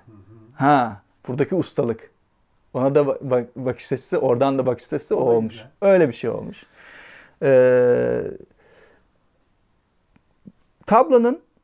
Tekrar tabloya gelecek olursam, hadi başlayalım tabloyu anlatmaya. Vallahi çok güzel. Şimdi genel olarak şöyle Evet. özetlersek aslında Hint tarihinden başladın. Müzik tarihine geçtin. Neler var. Kuzey müziğini anlattın. Güney müziğini, bugünün popüler müziğine gelişini anlattın. Evet. Türklerle olan ilişkisini anlattın. Sarayla belki olan ilişkisini anlattın. Evet. Harika. Aslında dolu Kompakt. dolu bir kitabın Evet. ön sözünü geçtik. Aynen. Şimdi gelelim senin bu virtüözite seviyesine geldiğin çok orijinal görünümlü. Hakikaten orijinal bir enstrüman. Yani şu an biçimi de orijinal. Evet. Yani dış biçimi, estetiği, üzerindeki noktaları, siyah Aynen, noktaları, aynen. biri daha büyük, biri daha küçük. Evet. Üstad ben çok konuşmuyorum. Buyur sen de. Estağfurullah. Gelelim tabloya. Tablonun bugünkü formunun almış olması, bu şekilde gelmiş olması aslında yine her şeyin standartize edildiği 1947 senesi. 1947'ye kadar tablo fotoğraflarına, işte 1800'lerdeki fotoğraflara vesairelere falan baktığımızda ilk fotoğraflar Üstad Münirhan'ın var. Mesela bende, kitabımda da var. Tablo daha büyük, daga ufak. Yahut bazı fotoğraflarda evet daga bir şekli farklı, tablo ufak. Mesela Benaras Gharana'da biraz daha yere yakın, 2 santim daha ufak. Bir standartize yok. Anlatabiliyor muyum? 1947'de her şeyi standartize hale getirmişler Hintliler. 1947. 47 var. Net tarih var yani ortada. Ne ilginç. Bağımsızlık dönemi Hindistan. Anladım. Yani bir standart, her şeyi bir toparlayalım. Bir bakalım bir... Tamam. Kültürel bir toparlanma aslında. Bu bağlamda İngilizceyi bırakmamışlar. Mesela bir dönem işte British Raj geliyor. Yani İngiliz devleti yönetim ataması yapıyor. Toprak ağalarına veriyor, yetki veriyor. Ama bu yetki tabii ki İngiliz polisine ve askerine biat gerektiren bir şey. Aslında tek başına karar veremiyor. Yani British Raj deniyor ona. Bu döneme kadar aslında yine hala saray müzisyenleri var. Sarayda lokal olarak bölgesel toprak ağalarının, işte racaların kendi minik saraylarında müzisyenler hep destek görmüşler. Bu bağlamda çok güzel bir film önerisi yapayım araya. Satyajit Ray, meşhur Bengali, Kolkatalı yönetmen. 1940'larda 50'lerde tabii meşhur filmleri var. Yanılmıyorsam 50'lerde. Jalsagar Müzik Odası diye bir filmi var. Muhtemelen Türkçe altyazı da bulabilirsiniz. Siyah beyaz bir film. Orada çok güzel anlatıyor bu dönemi. Yani British Raj ve son kalan Raja müziğe destek olmaya çalışan, müzisyenlere destek olmaya çalışan Raja'nın hikayesini anlatıyor o filmde.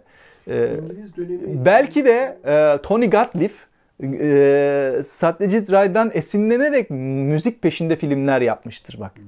Gajodilosu vesairesi, Vengosu, değil mi? Evvela Satyajit Ray'ı bilmek lazım.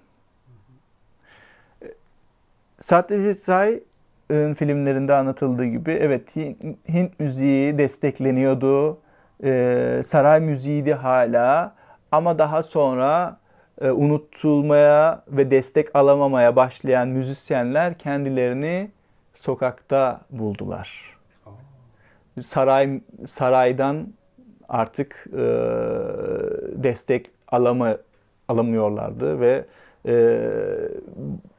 o dönemde halk da o klasik müziğin belli bir eğitim seviyesinde olmayan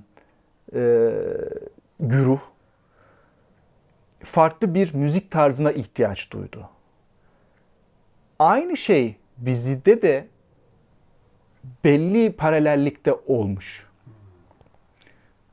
Hop geri döndükçe Osmanlı'ya, evet Osmanlı'daki saray müzisyenleri ve saray ahalisi o kadar meraklılarmışlar ki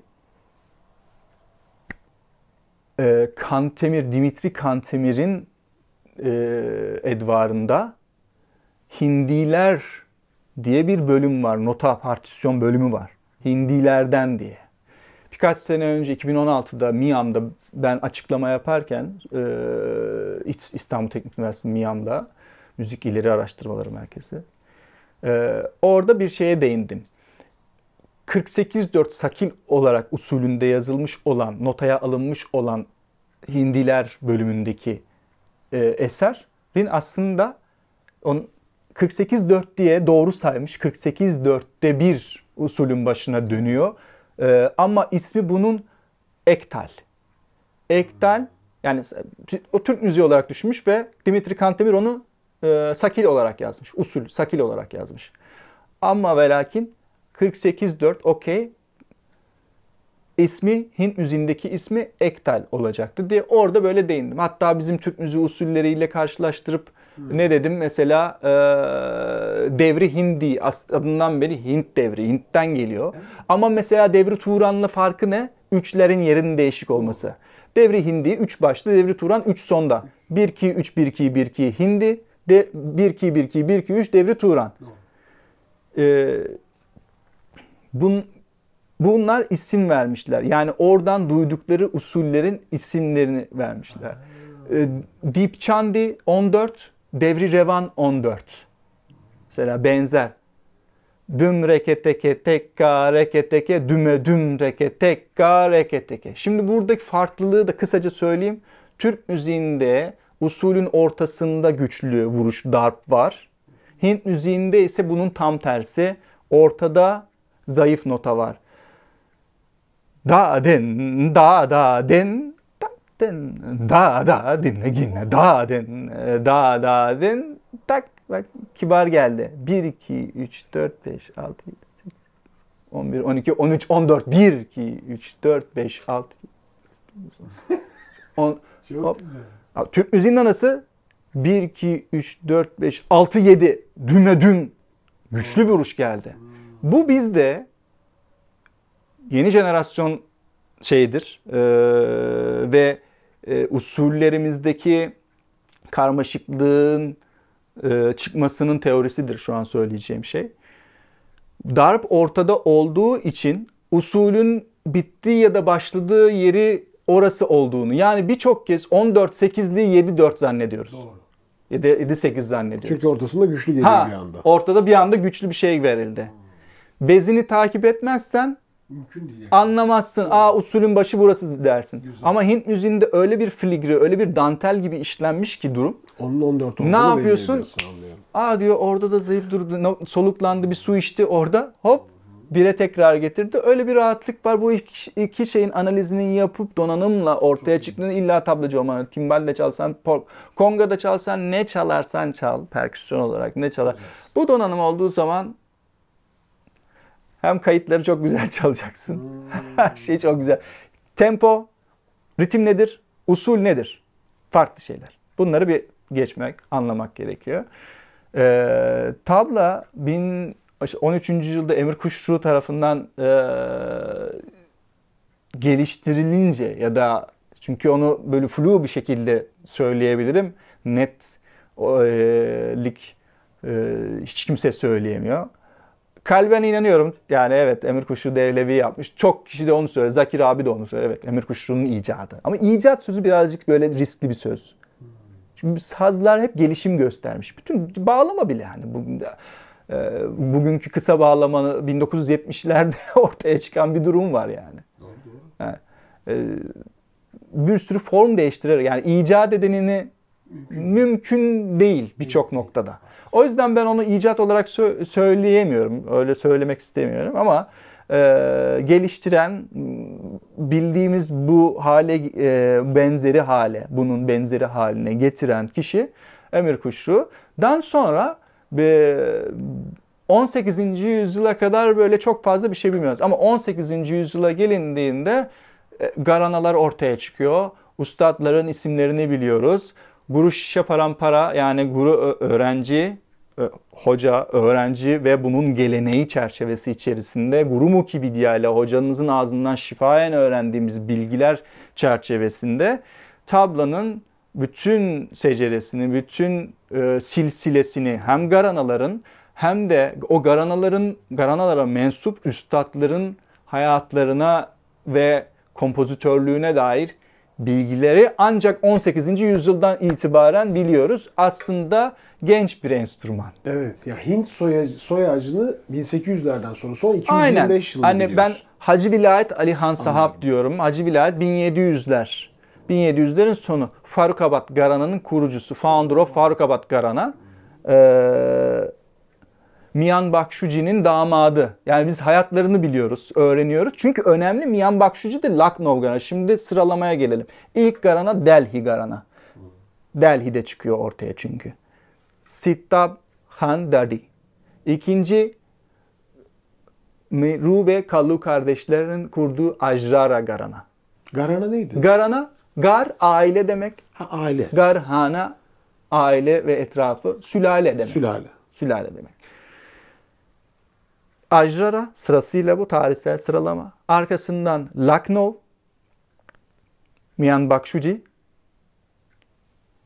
Arkasından 4. Gharana, 4 sıralamadaki Farukabad Gharana, Hacı Sahab, Hacı Vilayet. Çünkü rivayete göre o dönemde develerle, atlarla neyse 7 kez hacca gitmiş. Öyle bir Hacı Sahab olmasının sebebi. Bir kere gidip de Hacı Sahab olunmuyor yani. Ya bunlar birbirlerine bağlı aileler değil ama değil. Şöyle aslında birbirlerinin hep bir bağ, şöyle öğrencilik bağ. Mesela öğrencilik bağıyla bunlar bak Sittab Khan, tamam. Miru ve Kalun'un zaten hocası, üstadı. Bunları öğrencilik ilişkisiyle sülaleleri birbirine bağlıyorsun. Bunlar oradaki hikaye. Bunlar bir gün işte kışın şehirde Delhi'de taksicilik, o zamanın işte rikşa, at arabası sürüyorlar. Yaz tarla olduğu zaman köylerine gidiyorlar hasat mevsiminde. Anac banac banayi. Yani çiftçilik yapıyorlar. Allah Allah. Çiftçilik yapıyorlar. Hayatlarını bu şekilde geçindiriyorlar. Bir yandan da bakın o zaman bile var. Yani aslında işleri başka. Ama taksici. Bak taksici. Benim şu an muhasebeci öğrencim var. Evet. Taksici. Kışın yazında tarlada gidiyor. Oraya da yardım ediyorlar. Bir gün her zaman olduğu gibi tarla işi bitmiş, Ajrara köylerinde pratik yaparlarken geliyor. Çocuklar bahçede oynuyorlar. Bahçede oynayan çocuklar da bunların syllable, o hecelerden, tabla hecelerinden kendilerine oyun yapmış. Bir tanesi ama öyle güzel söylüyor ki çocuklardan bir tanesi. Ama bir zaman içerisinde üçlü gruplama yapıyor çocuk. Nasıl oluyor değil mi? 1, değil mi? Tam zaman 2, 3, 4. Bunu üçlü zaman yaptılar. 1, 2, 3, 1, 2, 3 içine soktuğunu aslında 4, 4. 1, 2, 3, 4. 1, 2, 3 bu gruplamaya Hint müziğinde jati deniyor. Tisra jati, üçlü gruplama. Bir bakıyorlar, ilk defa duyuyorlar. Neden bu kadar şaşırtıyor? Çünkü o zamana kadar yok mu yapan? Barabar laya. Yani beraber olan tempo. Dugun yani double tempo var. Da te te da te te da da te da te te da te te da te te da te nagina. Yani sadece single double olayı var. Arası da te te da te te da te te da te nagina da te te da te te da. Üçlü gruplama şeklinde yok. Allah Allah. Çocuğa şaşırıyorlar. Oradan aldıkları feyze Sittab Khan'ın yanına gittiklerinde "Arey diyor, nasıl çalıyorsunuz böyle? Nasıl olur Allah aşkına? Nereden çıktı şimdi bu? Toplayın bütün öğrencileri. Herkesin önünde çalacaksınız bunları" diyor. Gidin diyor. İlk önce gidin diyor. Bunlardan ne kadar kompozisyon yaparsanız bütün kompozisyonları oraya çevirin diyor. Tamam mı? Onlar gidiyorlar ertesi yıl öyle yapmışlar. Bütün kompozisyonları tisrajati. Üçlü gruplama şeklinde çalıyorlar. Ondan sonra diyor ki artık siz kendi garanınızı kurun arkadaşlar. Artık kovuyor mu? Ya da hoşuna gidiyor, işte icazet, izin veriyor. Kendi garalarını ne isim verecekler? Ajraralılar, Afyonlular, Afyon garan oluyor. O iş yani şehrin ismini alıyor. Böyle uzun hikayeler var. Garanalar hakkında da ayrı bir bölüm. Evet, işte böyle tabla garanaları ortaya çıkmış. Hikayeleri var hepsinin. Tabla 1947'den itibaren şekil kazanmış. Farklı ustalar farklarını öğrenmiş. Tabla muhteşem bir çalgı. Bir kere teknolojik olarak çok gelişmiş bir vurmalı çalgı. Bazı kaynaklarda ancient, işte antik çalgı olarak adlandırılsa da Aslında dediğim gibi 18. yüzyıldan sonra ve hatta 1947'den sonra bu formu alıyor. Tabii ki siyah bölümler var, bunlar var. Hani mesela fiziki yapısı, enstrümanın her yeri kapalı bakın. Hiçbir yerinde hava deliği yok. Yani bir vurmalı çalgı fiziğini düşündüğünüz zaman genelde bir tane can deliği, hava deliği olur. Oradan hacim çıkması sağlanır. Tablanın her yeri, bu tamamen kütük. Kütük ağaç. Bu işte şu artık bakırdan ve farklı metallerden yapılabiliyor. Eskiden topraktan da yapmışlar. Ama toprak pek iyi bir şey değil, kullanışlı bir şey değil. Daha doğrusu iyi demeyeyim, kullanışlı bir şey. Çünkü biz akord ederken çekiç kullanıyoruz. Buna hotori diyor. Hint müziğindeki, Hint terminolojisindeki ismi hotori. Şimdi bölümlerine verilen isimler var. Aynı buna verdiğimiz isim gibi. Çekice verdiğimiz isim gibi. Tablanın her yeri dolu. Üstündeki deri keçi derisi. Herkes onu merak ediyor. Nasıl tınlıyor diye merak ediyorlar. Şimdi bu nasıl oluyor? Ses ileri doğru gidiyor. Aşağı doğru gitseydi tık diye kalır. Tık diye kalırdı. Yahut bu siyahi, buradaki magic. Buradaki büyü, buradaki tabla yapan en önemli parça bu ortalarındaki siyahlar. Siyah lekeler. Bunlar nasıl? Yani black pot İngilizce diyorlar. Bu öyle bir karışım ki, öyle bir şey ki keçi derisi kasnakla birlikte örülüyor. 3 kat deri var burada. Yani şu üstteki deri 3 kat. Altta var şuranın. Buraya verdiğimiz isim sur. Sur Hint müziğinde karar ses demek.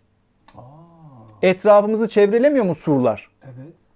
Buna karar ses diyor. Karar ses işte sur demişler onlar da. Sonra bizde sur ne işe yarardı? Etrafımı, şehri çevreliyor değil mi? Çevreleyen yani. Sa, değil mi? Do. Bu mu? Bu do diyez şu an mesela. Bunu do diyeze akortladım ben bunu şu an.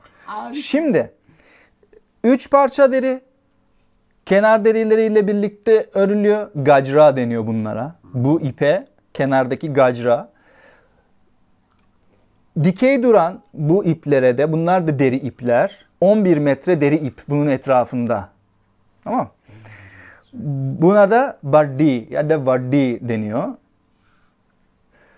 Aynı şekilde bas tarafta da aynı. Şimdi bu tarafa tabla deniyor esasen. Bu tarafa da daga. Ama ikisine bir tabla ismi koyuyoruz. Nasıl konga? Aslında kongalar da işte her boyunun farklı. Tumba var, tumba doğru var, rekinto var, kinto var ama hepsimiz konga diyoruz. Ya da tumba diyoruz. İşte tabla da hepsine tabla diyoruz. Ama tablacı olacaksan biliyorsun, öğreniyorsun bunu. Tabla, daga. Daga'ya isim veren daga, da ve ga sesleri. Çünkü da ve ga sesleri bu olmadan olmuyor. Anladım.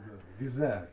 Tabla, ta, tin, ti, te, te, tet, ti, Çok acayip. tun. Ne kadar çok ses çıkıyor ya. Bak kaç tane ses elde ettik. Sayalım mı? Bir daha lütfen. İlk önce en dış. Ben dış. Tak kısmı. Tak.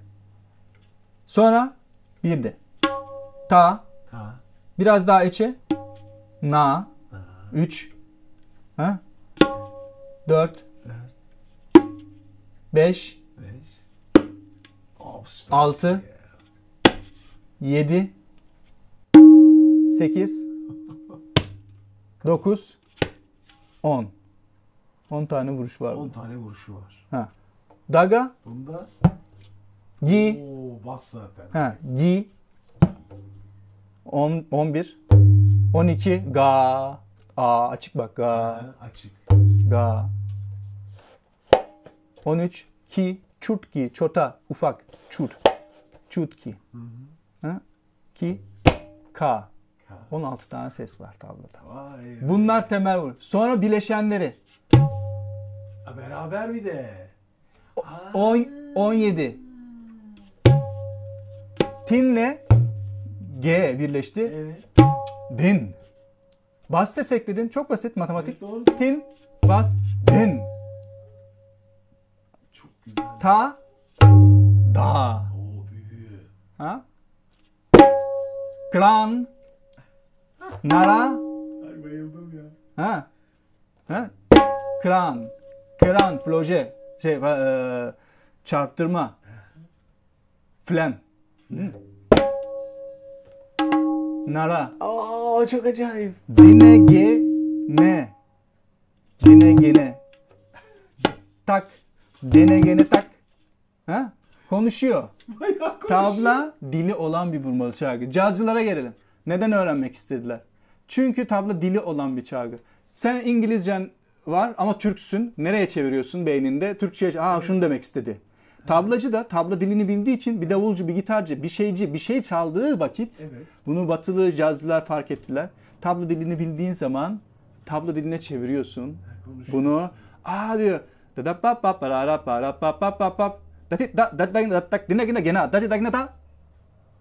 Bunu demek. Davulcu be. Durulum demiyoruz.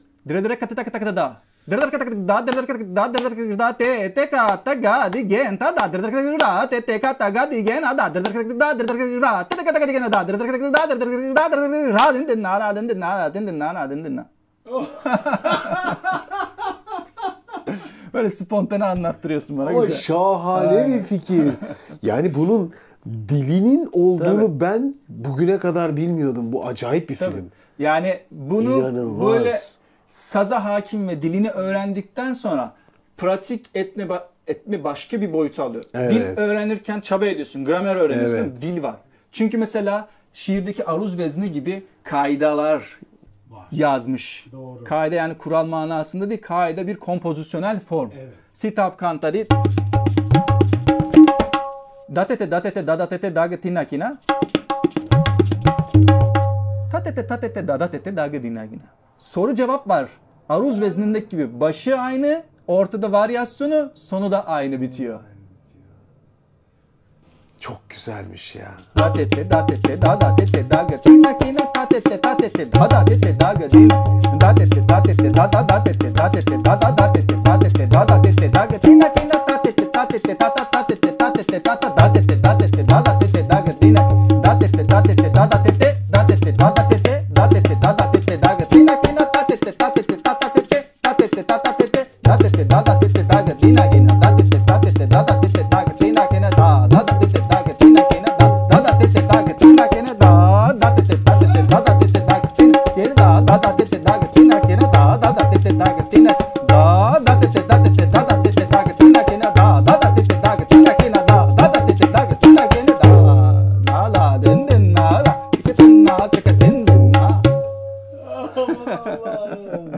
Ne kadar zevkli. Şimdi ben senin buna nasıl ilgi duyduğunu Bak şiir anlamaya gibi başlıyorum. söyledim. Evet, bildiğin şiir film. gibi söyledim. Tema var, varyasyon var ve sonunda da tihai dediğimiz imza ile bitiriyoruz. Tihai ritmik construction'da, ritmik döngüde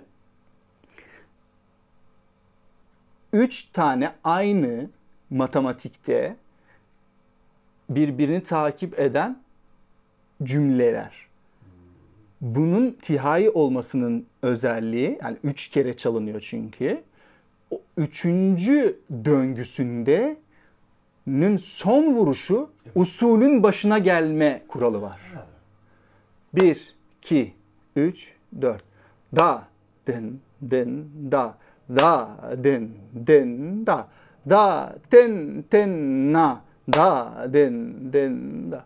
Da, din, din, na. Da, din, din, na. Da. Da, din, din, na. Da, din, din, na. Da.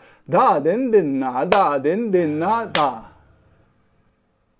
Usulün başına dönüyor. Başına dönüyorsun ama Da, o arada Da, din, din, na. Da, din, din, na. Da, din, din, na. Da, din, din, na. Da. yani bu tabii ki yeni başlayan bir kişi için oldukça zor bir süreç.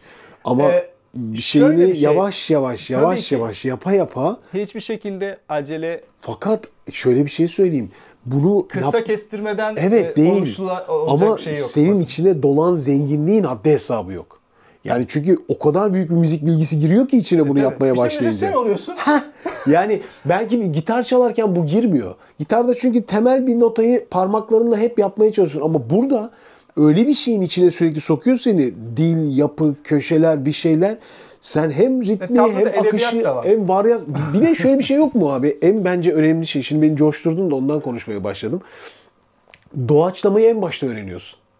Tabii. Seni oraya Sistem atıyor. o kadar güzel ki. Seni hemen doğaçlamaya atıyor. Şöyle bir şey var. Mesela belli bir seviyeye geldin, kompozisyonlar öğreniyorsun. Öğretmen artık belli noktadan sonra sana diyor ki kendi şimdi malzeme bu, domates, peynir bu. Hadi bakalım bir kahvaltı hazırla. Onu sana yani düşündürüyor. Guru dediğin kişi o. Yani sana yoksa müfredatı uyguladı. Hadi yallah öyle bir şey yok. Yok. Senin beynini çalıştırmanı sağlıyor. Aslında. Evet. O çok güzel Evet. işte. Yani o manyak bir şey. Diyor ki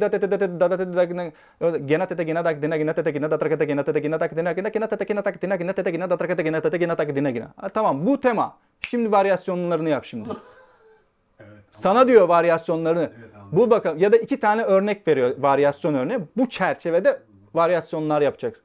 Ha gelişti. Şimdi matematik zekan iyi mi? TİHA'yı bul bakalım. Rupak 7. 1, 2, 3, 4, 5, 6, 7. 1,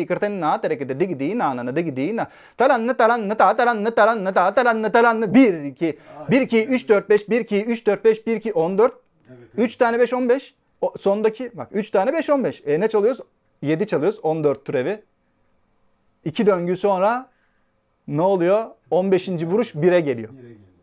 Bu matematik zekanı geliştiren bir şey senin. Felaket ya. Şimdi sen bu eğitimden sonra böyle bir eğitim alsan, böyle bir şeyler yapsan ne oluyor? Tablocu olma. Okey. Acayip bir zeka. Başka bir şey oluyorsun. Çok geliştiriyor. Piyanoya da yansıtıyorsun. Her şeye. Gitara da yansıtırsın. McLaughlin niye? Steve Smith niye öğrendi davulcu? Ha? Veya bir sürü. Senin en başta anlattığın o Amerika'ya gelen müzisyen vardı ya. Evet, Ali Akbar. Yani ne çalarsan çal. Tabii gel. Fark etme. Sistem çok Evet, başka. müziği öğreniyorsun. Harika. Şimdi tabla evvela tablacı eşlik enstrümanı icra ettiğinin de farkına varmalı. Tablacı için söylüyorum. Tabla repertuarı, solo repertuar öğreniliyor. Tamam solo çalıyoruz. Geçenlerde Hindistan Hyderabad'dan bir arkadaşım geldi Şirikant. Onunla birlikte tabla solo Jugalbandi çaldık. Jugalbandi Hint müziğinde düyonun karşılığı. Düet. Yani düet aynen.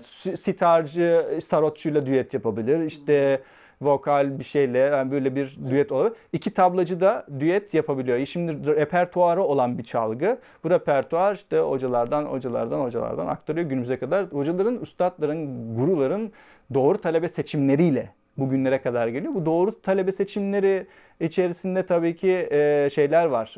Öğrencilik seviyesi de bir seviye aslında, bir mertebe aslında. Öğrenci beginner değil. Yani başlangıç seviyesi bir kişiye öğrenci denmiyor aslında.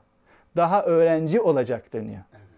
Bak burası isteyen kişi burayı anlayacak ne olduğunu. Çok iyi anlıyorum. Evet. Evvela öğrencimiz olabilecek mi o kişi? Öğrenciliğe kabul edilme bir seremonisi, güzel şeyde adetler var. Tabii guru ona ganda bandan deniyor. Yani kuşak bağlanmak gibi bir şey Bektaşilik'teki ya da işte ahilikteki. Onun gibi bir şey. Bu Hindu olsun, Müslüman olsun Hint toplumunda geleneksel olarak olan bir şey. Yani bir ustaya talebe olduğun zaman sana yapılan ustanın sana yaptığı bir çeşit düğün töreni gibi bir şey o aslında. Çünkü 2 taraflı sorumluluk söz konusu. Öyle tek başına olmuyor. Şahitler oluyor. Etrafında farklı diğer öğrenciler, müzik ehli insanlar oluyor. Çağrılıyor. O gün herkes en güzel kıyafetlerini giyiyor. Hediyeler getiriyor. Bir bayram havası adeta evde oluyor. Veya yapılacak alanda. Onların karşısında, herkesin karşısında. Burada gurunun sorumluluğu çok büyük. Karşılıklı sorumluluk var ama guruda şöyle ekstra bir şey var. Yüzyılların sorumluluğu var. Yüzyıllardan beri aktarılmış bir bilgi var ortada. Bir gelenek var ve o anda sen aktaracak kişiyi belirliyorsun guru olarak. Aktaracak kişiyi belirliyorsun. Ona ganda bandan seremonileri. Ganda yani bir kuşak yani ganda. Kuşak bağlanıyor. O kuşak koluna, eline bağlanıyor. Bileğine bağlanıyor. Müzisyen olduğu için ya da onun kutsamamasını. Biz de altın bilezik diyoruz işte. Evet gibi. Yani onu gerçek manada yani form olarak yapıyorlar, uyguluyorlar. Böyle bir şey var. Bu noktadan sonra şahitler karşısında öğrenci işte ben ona ömrüm boyunca öğreteceğim. O da öğrenecek. O da söz veriyor. Guru Brahma, Guru Vishnu, Guru Deva Maheshwara, Guru Sakshat Param Brahma Tasmai Shri Guru ve Namaha. Guru mantra bu. Guru her şeyin ötesinde. Ben onu öyle kabul ediyorum. Az önce Guru Trinity'si. Shiva, Hinduların değil mi? Shiva, Brahman, Vishnu. Bunların da ötesinde diyor. Bak nereye koyuyor. Bunu öyle kabul ediyorum. Onun icazeti, izni olmadan hiçbir şey yapmayacağım hayatım boyunca. Tamamen ona bağlıyım. Bağlılık yemeğine. Karşılıklı ama bak. Tek taraflı değil. O da öğreteceğim. Hiçbir şey gizlemeyeceğim. Ne zaman bir ihtiyacı olursa yanındayım. O benim öğrencim artık. Bu nasıl bir öğrencilik, öğretmenlik seviyesi ama ya? İşte.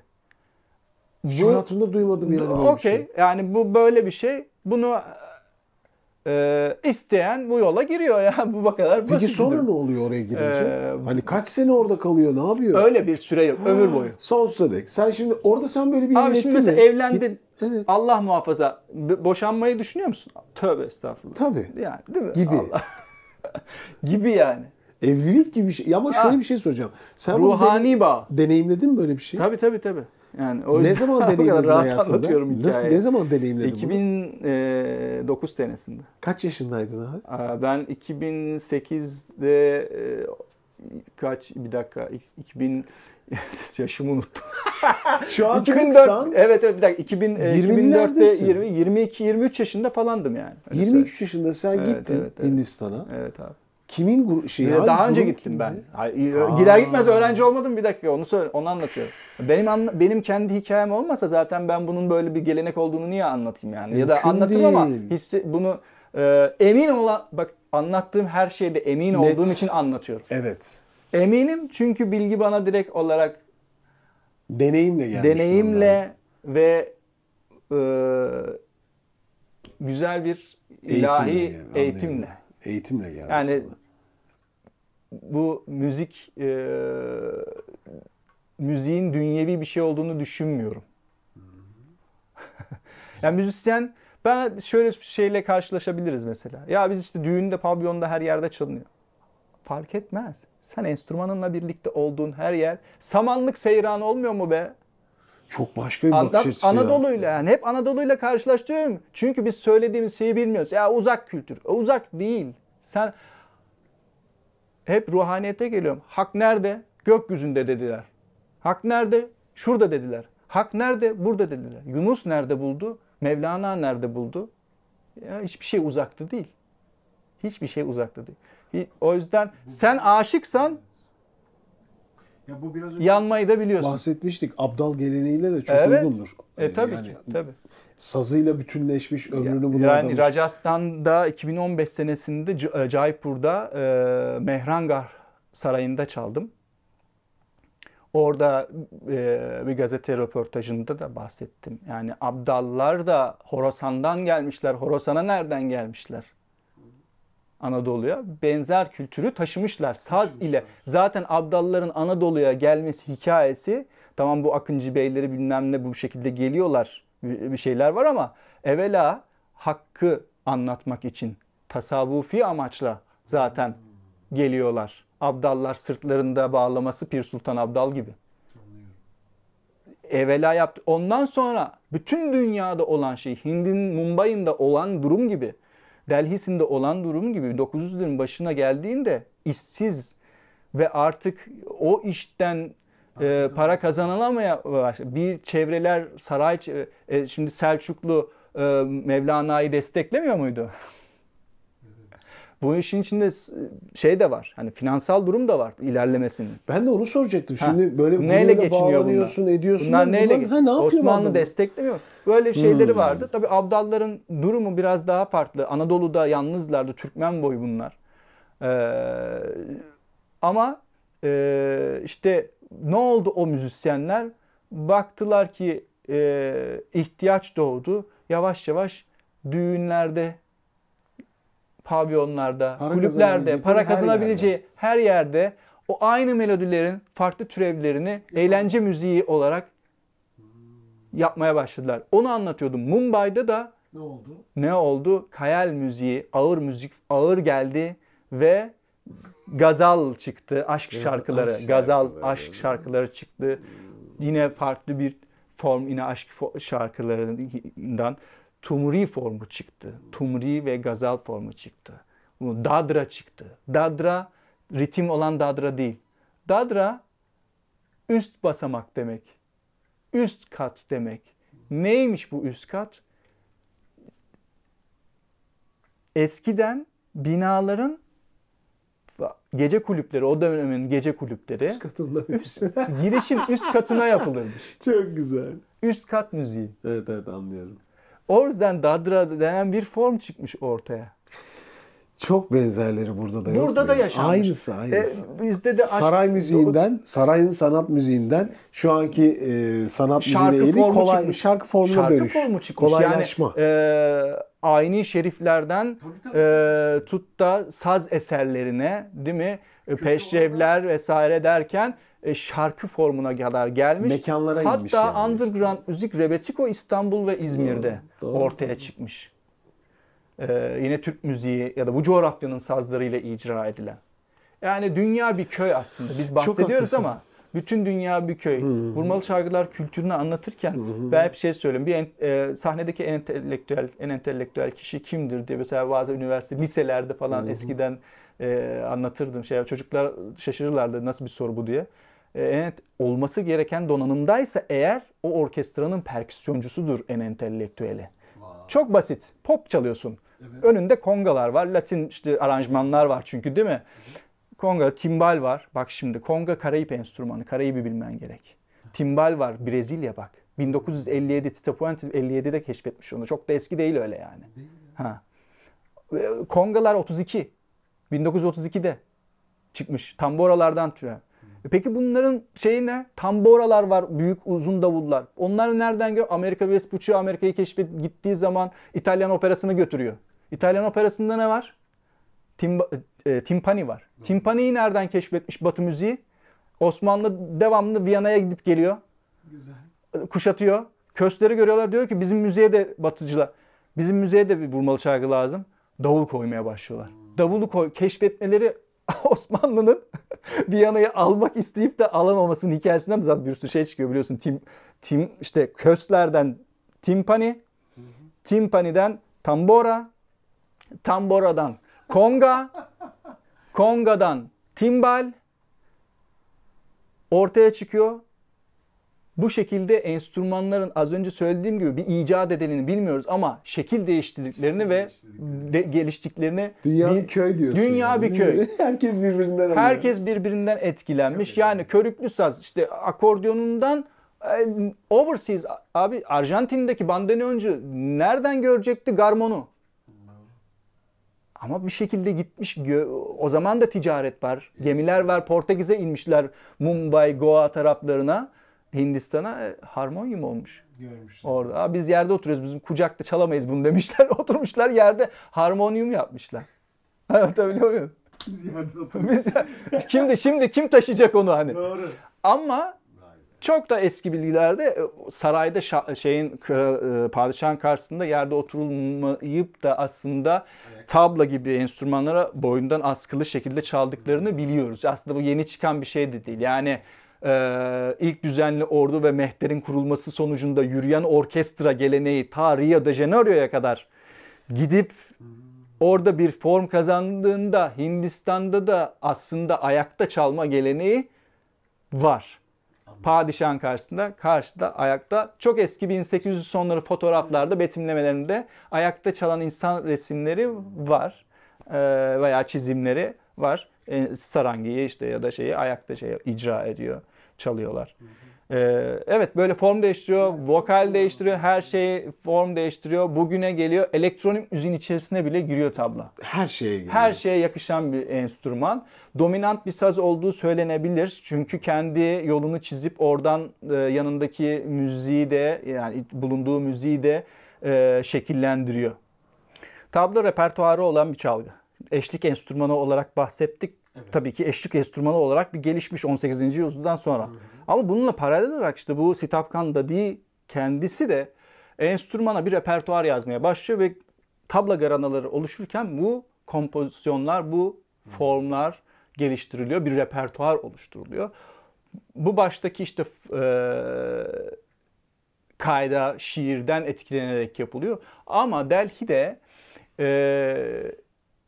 şöyle bir şey ortaya çıkıyor. Repertuar sunulmadan önce aynı sitarcı ya da vokalcinin eserin başında Türk müziğinde taksim olarak adlandırılan bir performans gibi Hint müziğinde alap deniyor. Diyorlar ki biz de sitarcı, sarotçu, işte vokalist gibi alap yapalım. Taksim yapalım. Bu taksimin ismi peşkar. Tabladaki. Peşkar. Peşkar yani peşinen işini önden göstermek. Peşinen kar iş demek. Farsi. Peşkar. Dil alakalı da şunu söyleyeyim. Evet. Emir Kuşru tabla, sitar ve bugünkü Hindavi dilinin babası. Hint dilinin yani.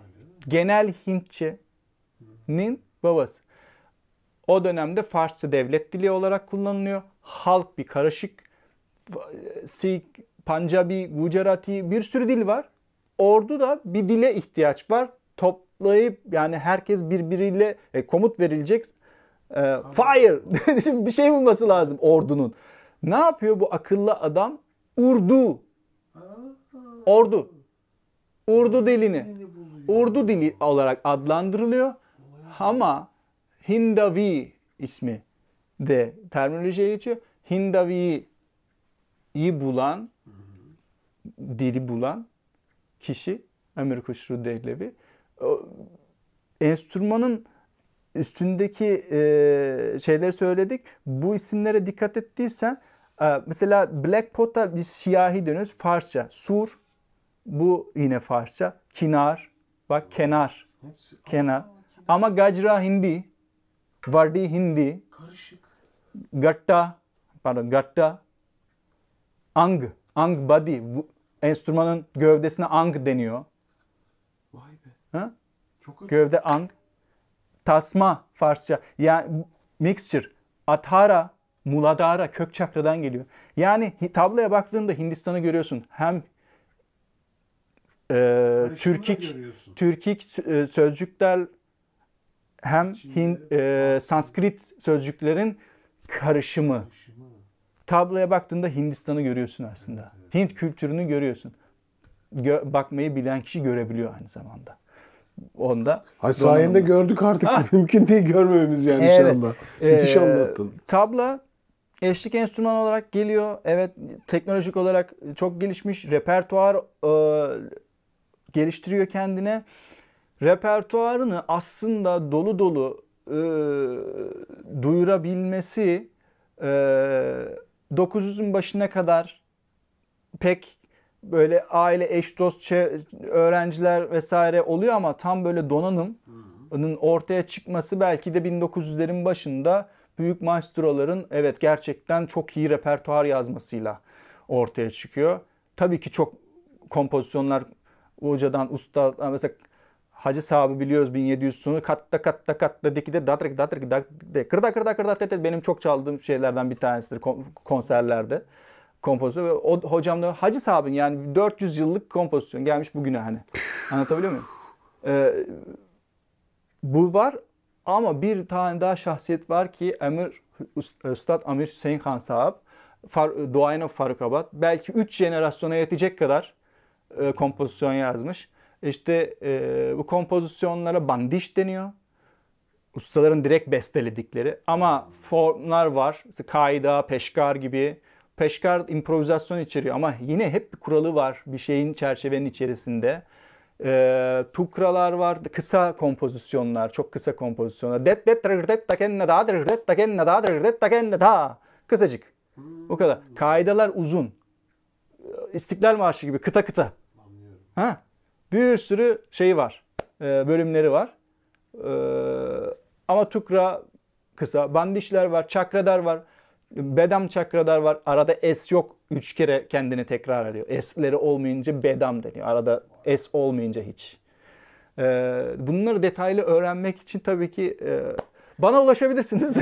Şimdi Gürkan Üstad şöyle bir şey söyleyeyim. Şimdi bu dünya müzik tarihinde Evet. belli ekoller ve tarihler, yani bilinen insanlık tarihiyle aslında şimdi Hint kültürünün, bu Hint enstrümanlarının, müziğinin kökeni haliyle bir de şiirle de özdeşleşince binlerce yıl geriye gidip oradan getirdiğini buraya kadar taşıyan bir Tabii, yapıya tabii, dönüşüyor. tabii, Yani bu tabii. anlattığın hikaye böyle 100 yılda oluşacak bir şey değil. Belli Evet, zaten. belli bir kökeni var. Köken çok derin. Oradaki şey muazzam ya, biat kültürü yani kesinlikle o Gurumukhi Vidya işte ona inan. Hoca ne pratik yap diyorsa onu yap. Ya ben çok basit bir şey söylüyorum. Ben kendi yaşadığım ve hissettiğim bir şey söylüyorum öğrenciye. Bana geldin. Yahu en az benim kadar çalmak istiyorsun değil mi? Niye geldin yoksa? O zaman ben kendi yolumu bilmiyor muyum? Nasıl bu hale geldin? Orada tek şey bana güven. Sen bana bırak kendini. En az benim kadar çalacaksın. Ha, beni geçeceksin. Beni geçen bendendir. Bizi geçen bizdendir. Felsefeye dönüyoruz. İşte bu. Bu zaten. Bunu benimsediği zaman öğrenci o Yanar ya ortalık. Harika. öğrenci bunu benimsediği Bir zaman gelişim kaydediyor ve öğrencilik yoluna girmiş oluyor. Derviş oluyor. Bu bahsettiğim felsefe Hint müziğinin dışında başka yerlerde var mı? Anadolu'da var. Onu anladık. Evet. Biz Onu da o biliyoruz. yüzden uzak Ama değiliz. bu- Ben uzak değiliz dediğim Değiliz. şey o. O bağlamda Yakalıyorsun. yakınız. Sen hiç araştırdığın böyle dünyada farklı kültürlerde bunu gördün mü? Müzikte ama. Yani şöyle maestro geleneği var. Tabii ki Batı pedagojisinde işte konservatuarda da yani hocana kendini vermezsen ne Ama olacaksın? başka bir şey bu anlat. Benzer nokta Felsefesi ancak var, o. ruhu var, Tabii. dini tarafı var. Yani kaç tane açıdan Yani dini geliyor? değil de spiritüel taraf. Tasavvufi, spiritüel de var ama bak anlattığın şeylerin hikayesi, kavalye müziği dediğin zaman Evet. İslami ile Tabii çok başka işte bir şey o değil. dönemde Kavalye'nin çıktığı dönemde bacan Hint müziği yani Hindu ilahilerde bacanlar. Kirtan var, bacan var. Onlarda bak formlar. Yani biz sadece Hint müziği dediğimizde bir şey yok. Daha Bollywood'a gelemedik bak. Yok daha gelmedi. Bollywood da onun sanayisi İşte, herhalde artık. Aynen öyle. Şimdi 2019'da çok sevdiğim arkadaşım, güzel bir sanatçıdır kendisi. Kulakları çınlasın. Atiye var bizim yakın arkadaşım. Onun albümünü kaydettim ben Mumbai'da. Şaka mı? Değil. Şaka değil. Ne şaka? Sen mi kaydettin Evet. hepsini? Yani 5 günde 10 ve parça Mumbai'de kaydettik. kaydettiniz. Mumbai'da 3 tane stüdyo ayarladım. Bir de senelerdir gittiğim için benim için orası Beşiktaş, Taksim. Hani böyle bir şey yani benim için. Orada stüdyo 3 tane stüdyo ayarladık farklı. Güzel müzisyenlerle, çok ünlü Grammy ödüllü müzisyenlerle çalıştık. Rakesh Chavrasya flütist. Hangi albüm? Bansuri. Deli İşi albümü. Deli İşi albümü dinlemek isterlerse. Yani mixture yaptık orada. Tam bir yani Bollywood gibi de değil. İşte Atiye'nin kendi tarzı yani o kızın kendi tarzı. Gayet başarılı bir albüm. Çok güzel mix mastering yapıldı. Onun eşi benim çok sevdiğim arkadaşım. Zaten o aranjeleri o yaptı. Ben stüdyolara, müzisyenlerle iletişimim benim olduğu için müzisyenleri buldum. Rakesh Chavrasya, Niladri Kumar, Kala Ramanat, bunlar hep Grammy ödüllü büyük müzisyenler. Virtüözler. Çok iyi şeyleri falan. Sağ olsunlar beni kırmadılar. Hatta Atiye orada çok büyük divalarından bir tanesinin üzerine Pervin Sultan'a ile ders çalıştı. Yani birkaç böyle vokal dersi falan yaptılar. Çok meraklı o. Ailecek çok meraklılar. Yani Erol da çok meraklı. O da çok iyi bir darbukacı bu arada hani. Ondan sonra ve müzik adamı yani. Daha işte onu söylüyorum. Yani ne çalarsan çal. Müzisyen misin? Tabii. Olay o. Müzisyen, müzik adamı. Aranjeleri yaptı, her şeyi yaptı, hazırladı. Gürkan dedi bu işi halletmemiz lazım. Gittik yaptık orada. Şimdi Bollywood'a geleceğim. Yani orada şöyle bir şey var. Bizdeki sanayi var ya İzmir'de işte birinci sanayi, ikinci sanayi, üçüncü sanayi falan. West Andheri'de platolar. Bak aynı bizim sanayi büyüklüğünde. Şimdi kaporta yapacaksan bir yere gidiyorsun. Şimdi motor yaptıracaksan başka bir yer. Orada da öyle. Dizi müziği mi? Film müziği mi? Jingle mı? Yerleri var. Adamı var. Sen Oscar ödülü mü almak istiyorsun? Ay Rahman. gibi. Evet. Çok acayip Şimdi değil mi mesela ya? bizde şey oldu. Düğün orkestraları çıktı ve 5 solistli falan mesela, değil mi? İlk Embe çıktığı zamanda hatırladığım kadarıyla benim o. Doğru. Ha.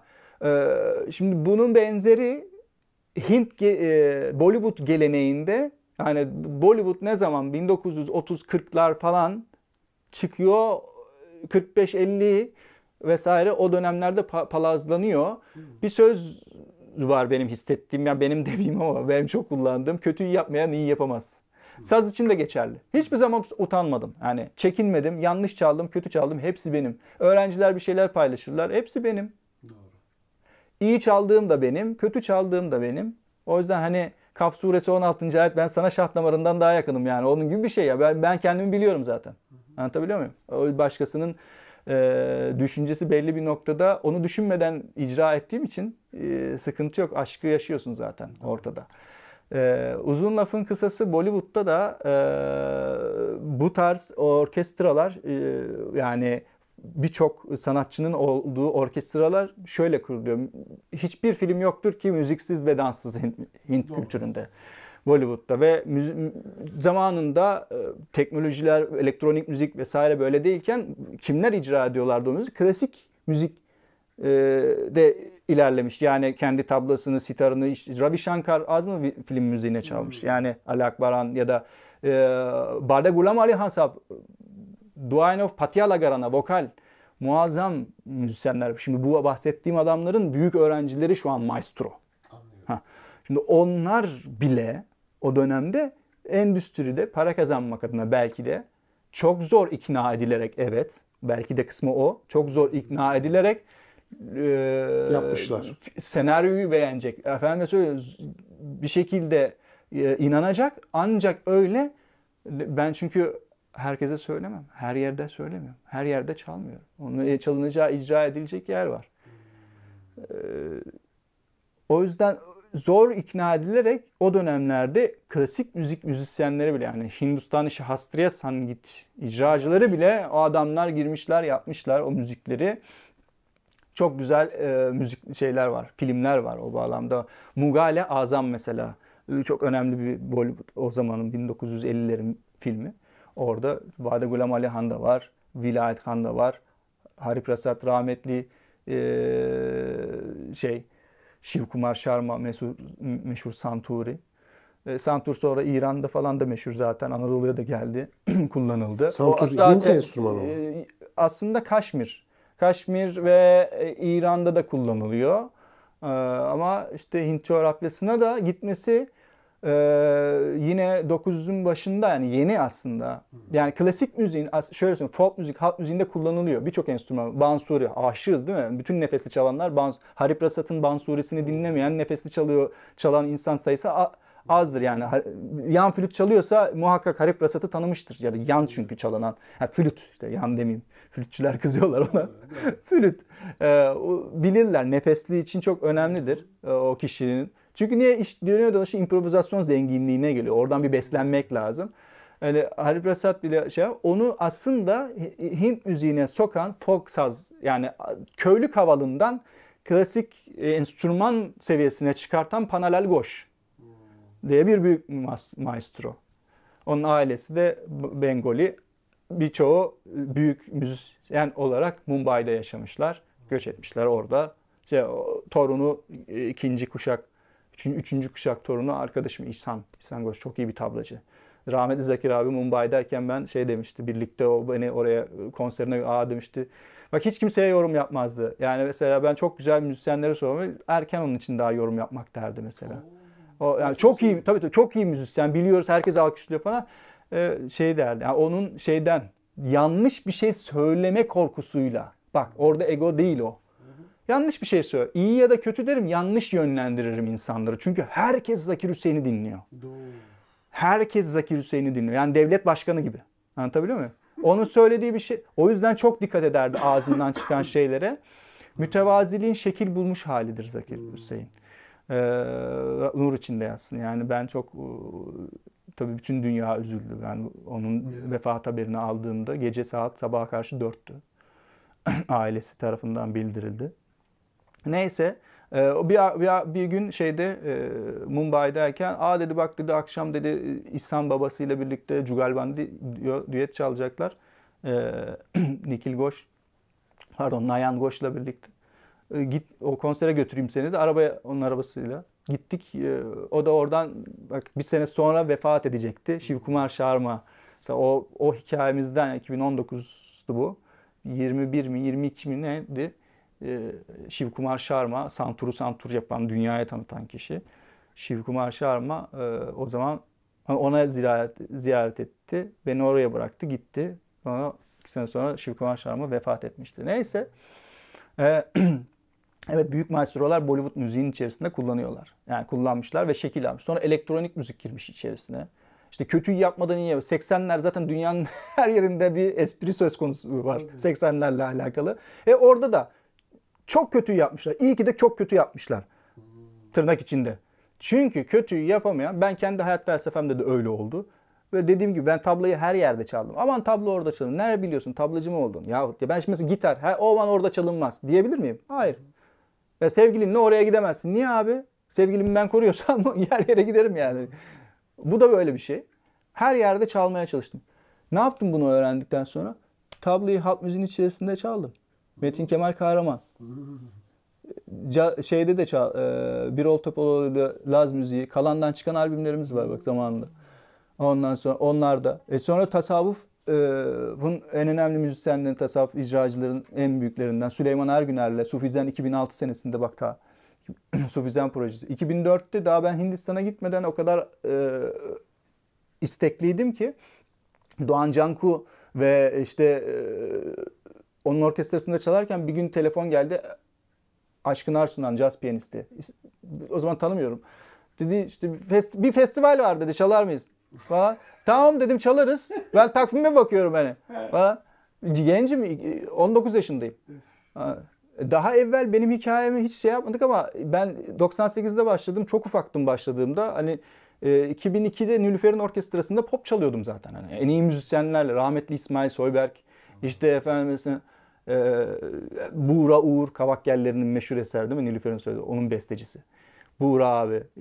İyi müzisyenlerle bir arada olup onların da hepsinden diyorum ya en başta hani hepsi benim için guru. Hepsinden bir şeyler, güzel taraflarını alıp o yüzden vefa önemli. İsimlerini atladım. Benim elimden tutan en büyük kişi Engin Gürkey ve Okay Temiz. Okay Temiz daha sonra yaşayan efsanemiz değil mi Okay abi? Kulakları çınlasın. Okay abi daha sonra benim nikah şahidim bile oldu. Düşün yani öyle bir baba oğul ilişkimiz var onunla. Tabii bu güzel insanların ışığında ben enstrümanlarımda geliştirdim kendimi, müzisyenliğimde geliştirdim. Ben şuna inanıyorum. Teknik olarak okey. Onu zaten yapacağız. Bak teknik zaten çalışacağız. Teori teknik zaten çalışacağız. Bunu zaten bir kenara koy. Onu konuşmayalım hiç. Ruhani olarak kendimizi geliştirebiliyor muyuz? Çünkü müziğin istediği şey o. Ruhun gıdası diyoruz. Elinde gıda yoksa neyle besleyeceksin? Sende ruh yoksa hangisini üfleyeceksin? Hangi nefesi üfleyeceksin? Çok güzel. O yüzden büyük maestroların ışığında bugünlere geldi. Tablayı da kendi topraklarıma, Anadolu'ya Emir Huşru Dehlevi'den 700 yıl sonra benim getirmem nasip olmuş belki de. Benden önce tabii çok abilerimin merak etmişler 70'lerde Fikret Kızılok'la birlikte çalan, ismini öğrenemedim, bir Ermeni bir abimiz varmış galiba. Merak etmişler. Hatta zaman zaman parçasında vardır bakın. Hani bir şeyler yapılmaya ama bu noktaya yani kabul edilmiş seviyeye, tablada kabul edilmiş.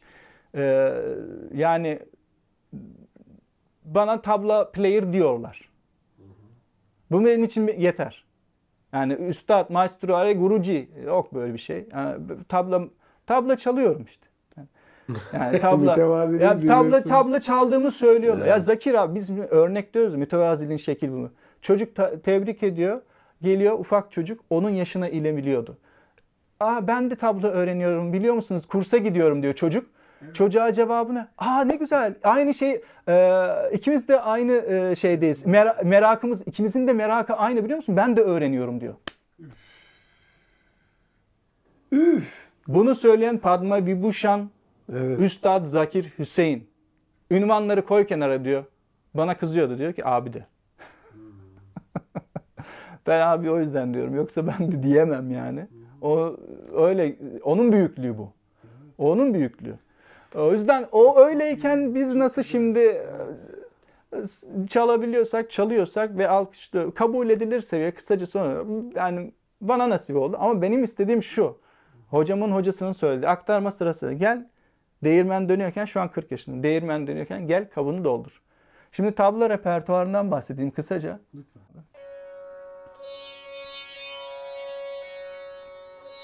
Şimdi Bir saniye. O aldığın şey ne? tampura. Tampura nedir o? Ben şimdi onu anlatacağım zaten.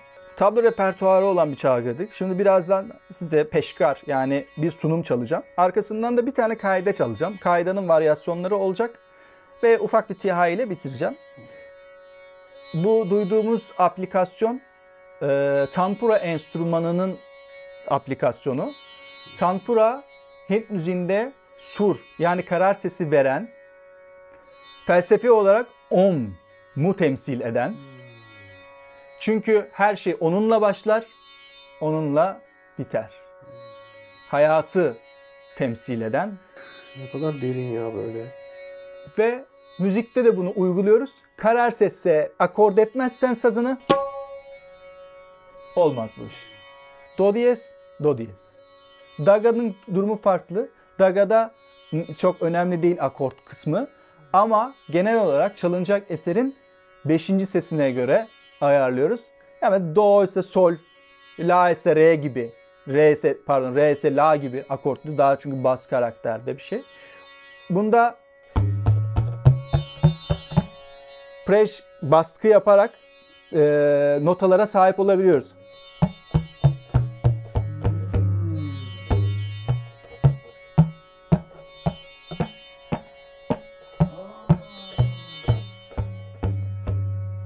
Bunu bugün çalan bir sürü maestro, kontrbas gibi çalıyor. O nasıl bas ihtiyaç kalma falan. Böyle çalıyorlar. Vokal gibi çalıyor falan diyor. Bunlara ilk de yine Zakir abiye şey yaparlar böyle. İlk sen çaldın, bir röportajında onu da söyledi, düzeltiyor. Hayır, Azim Kan sahip. Nizamuddin Kan'ın babası. Öyle çalıyordu diyor. 1950'lere gitti. Ya pardon 60'lar, tabii 51 doğumluydu Zakir abi. Onu gösteriyor. Ha diyor, ben değilim. Yanlış öğrenmesiniz. Çünkü ne olursa olsun bizdeki Neşet Ertaş hikayesi gibi kim bestelese Neşet Ertaş bestelemiştir diyor ya. Oradaki gibi. Hani orada da ona şey yapacaklar. Hayır diyor, ben değilim diyor. Çünkü kimler böyle caz bütün dünyadan, sadece Hindistan değil, bütün dünyadan bahsediyoruz. Bütün dünya Zakir abiyi dinliyordu, takip ediyordu. Deseler ki evet Zakir ilk defa o kadar melodik çalabildi bu sazı. Hayır diyor ki ben değildim o. Şimdi oldu Azim Kan. Neyse şimdi bu tampura. Bu şöyle söyleyeyim, artık pudra kullanmıyoruz. Bunun detayını vereyim ben size. Çünkü pudra talk ve asetat içeriyor. Bilimsel bir şey de asbest, özür dilerim. Asbest içeriyor. Asbest işi bu şey mısır nişastası. Tamamen doğal. Ben değil, bütün dünyada tablacılar yavaş yavaş buna geçiyorlar. Çünkü maalesef yanlış telaffuz edersem özür dilerim. Zakir abinin yakalanmış olduğu hastalık pulmonary fibrosis. Yani akciğerde sertleşme meydana geliyor bildiğim kadarıyla. Hastalığın detayını açıklayamam. Bilgim yetmez buna. Ama toz, duman gibi şeylerin, işte bu senelerce kullanılan pudra, içinde talk ve asbest olan pudranın açmış, bu hastalığa sebebiyet vermiş olduğu düşünülüyor. Nefes alamamaya başlıyor. 2023'te en son görüştük Mumbai'da, evinde. Zaten nefes alması sıkıntılıydı ama performanslarını, dünya turnesi yapıyordu yine, öyle söyleyeyim size. Çok yoğundu. Ben o zaman onun öyle bir hastalığı olduğunu bilmiyordum ve diyordum hani vitamin kullan, işte zayıf düştün falan diyordum. Maalesef hastalığı geçtiğimiz Aralık ayında 2024'te yükseldi ve acile kaldırıldı, yoğun bakıma alındı. 15 Aralık'ta sabah Türkiye saatiyle 4 sularında Kaliforniya, San Francisco'da vefat etti. Şimdi Bundan mı yani o diyorsun? evet, pudra, o yüzden Şu an arkadaşlar kullanmıyorsunuz. pudra kullanmayın. Mısır nişastası yahut talc free yazan pudraları kullanın. Peki o ne için kullanıyorsunuz Bu onu? ne için? Nemi alıyor. Eldeki nemi alıyor. Çünkü biz enstrüman, eğer nem varsa yapışkan bir ses çıkıyor. O enstrüman üzerinde hareket etmemizi kısıtlayan bir şey. O yüzden çok az pudra kullanıyoruz. Eldeki hafif nemi alsın diye. Yani artık bunu kullanıyoruz. Bu çalan tampura, dediğim gibi, tabla solo repertuar çalınırken melodik saz çalan kişiyle ritimci diye adlandıralım. Tablacının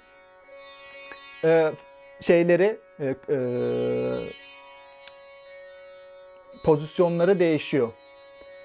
Ne oluyor? Tablacı, solist, şarkı söyleyen, melodi çalan ritimci oluyor. Ha, şu an ritim yapıyor yani bu. Şu an bu sadece dem veriyor. Şimdi ritimini duyacağız. Bu ritmik paterni çalan melodiye lehara diyoruz. Sarangi ile de çalınır. Nefesli şeyde de ekseriyetle yaylı ve tuşlu çalgı olan sarangi, yaylı tuşlu çalgı olan harmonyum icracısı bulunduruluyor sahnede ve bu çaldığı şeye lehara deniyor. Tempolardan bahsedeyim. Oraya da terminolojiyi de hızlıca geçelim. Vilambit laya. Vilambit yavaş demek, laya tempo demek. Vilambit laya tintal, yani 16 dörtlük bir cycle çalacağım. Vilambit'ten birazcık maddeye yakın, yani orta tempoya yakın 70 BPM'de bir şey çalacağım. Vilambit, madya, durut. Vilambit laya, madya laya, durut laya. Yavaş tempo, orta tempo, hızlı. Çok sözü atti vilambit çok yavaş, atti durut çok hızlı. Böyle bir şey var. Jati dedik, gruplama. Tabla seslerini en önemli kısmı hep unutuyorlar ve bunu şeyle karıştırırlar. Güney Hint müziğindeki kanakkolla karıştırırlar. Ya da bazen ustalar aynı manaya geliyor diye söylerler. Zakir abi dedi kanakol diyebilir. Yaparken, izlerken veya bir yerde yazar, kanakol diye yazar. Ama öğrenilmesi gereken, şunu bilsin herkes, tablanın ağızla seslenişi Hintçeden gelen, Hint dilinden gelen padant, yani okumak, paraho sözcüğünden türemiş bir şey. Parant, söylemek yani. Okumak, söylemek manası. Tablanın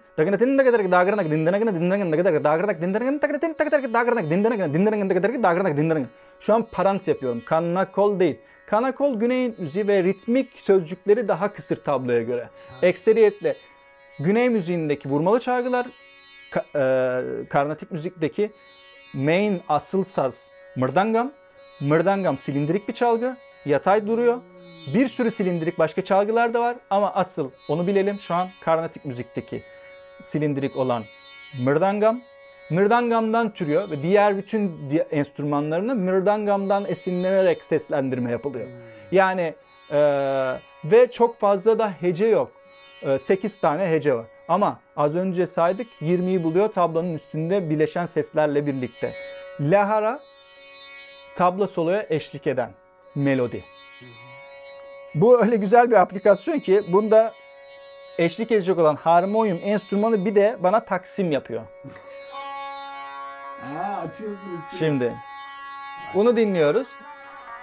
Arkasından da ritmik döngüye girecek ve o ritmik döngüde ben sizlere bir şeyler çalacağım.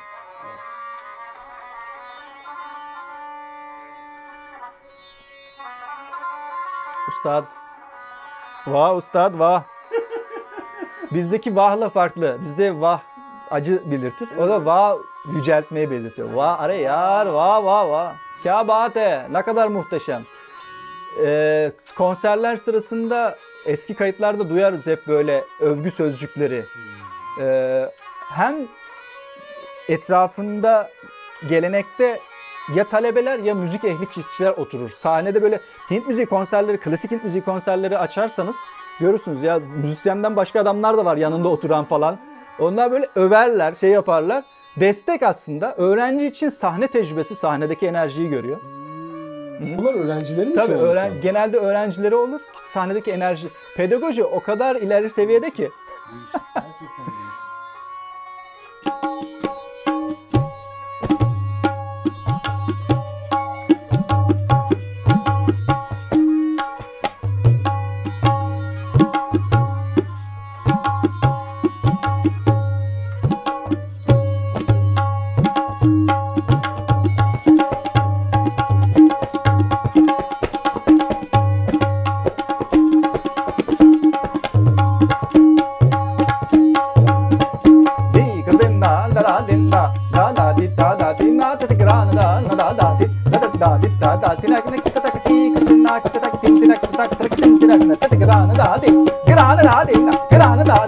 Bir, 2, 3, 4, 5, 6, 7, 8, 9, 10, 11, 12, 13, 14, 15, 16, 1, 2, sayım şekline bak. İkinci alkış. Üçüncü alkış yok, havada el. Dümleri vurmuyorum, basları bu. Sonra da üçüncü alkış geliyor. Birinci alkış. İkinci alkış.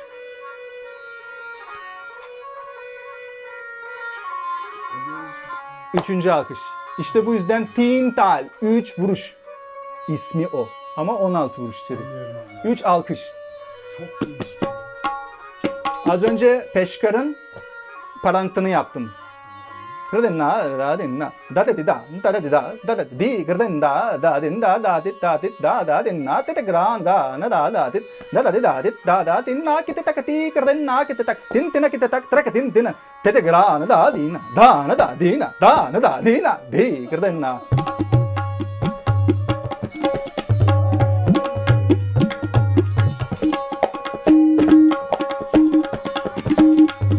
Dina, tenna, dina, bir. Ne yaptım sonunda? 1-2, 1-2, 3-1-2. Son pasajda 5-8, 3 tane. Buna Kandajati. Tisrajati üçlü gruplama. Kandajati beşli gruplama. Mishrajati yedili gruplama.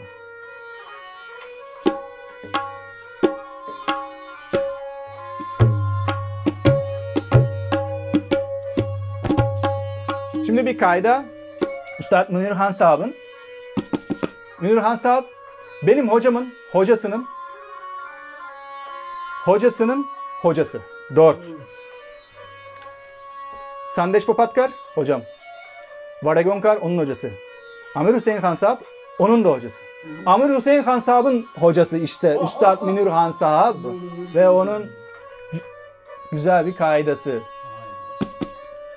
Gena tete gena dag tinna gena tete gena datraka gena tete gena dag tina gena tete gena dag tina gena tete gena dag tina gena tete gena dag trekte da gena tete gena dag tina gena tete gena tak tina tete gena datraka da gena tete gena dag tina gena tete gena dag tina gena tete gena tak tina gena tete gena datraka da gena tete gena tak tina gena tete gena tak tina gena tete gena tak tina. Tisrajatı yaptım değil mi? Hissettiysen 6 zaman koydum içine. Dug barabar single. Tisra üçlü gruplama. Dugun gelecek şimdi. Yani double temposu.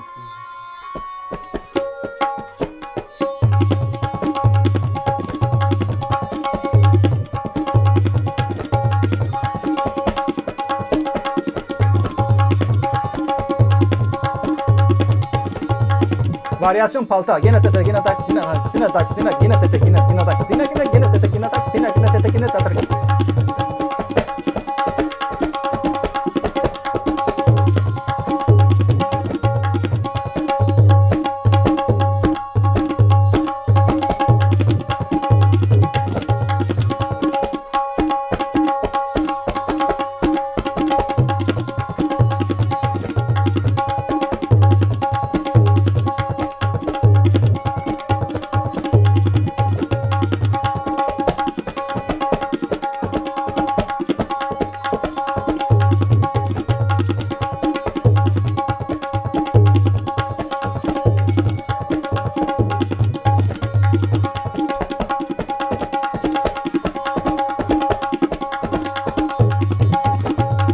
Nihai.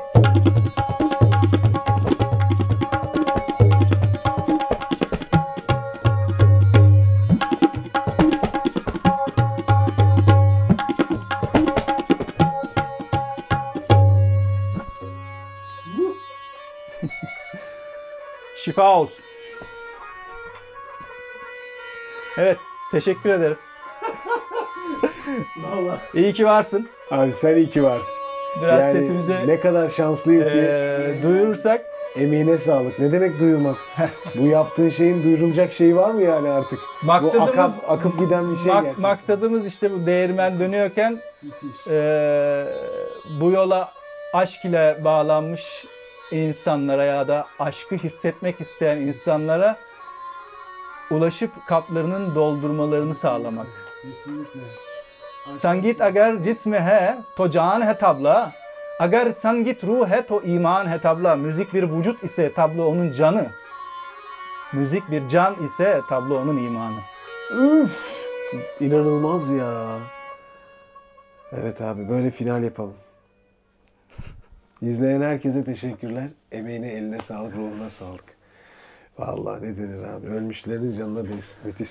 Yani ruhaniyet olmadan Öyle tablo yapılır biraz olmuyor. Vallahi beni de kopardın. Hep beraber koptuk. Bu kadar. Kapattım abi.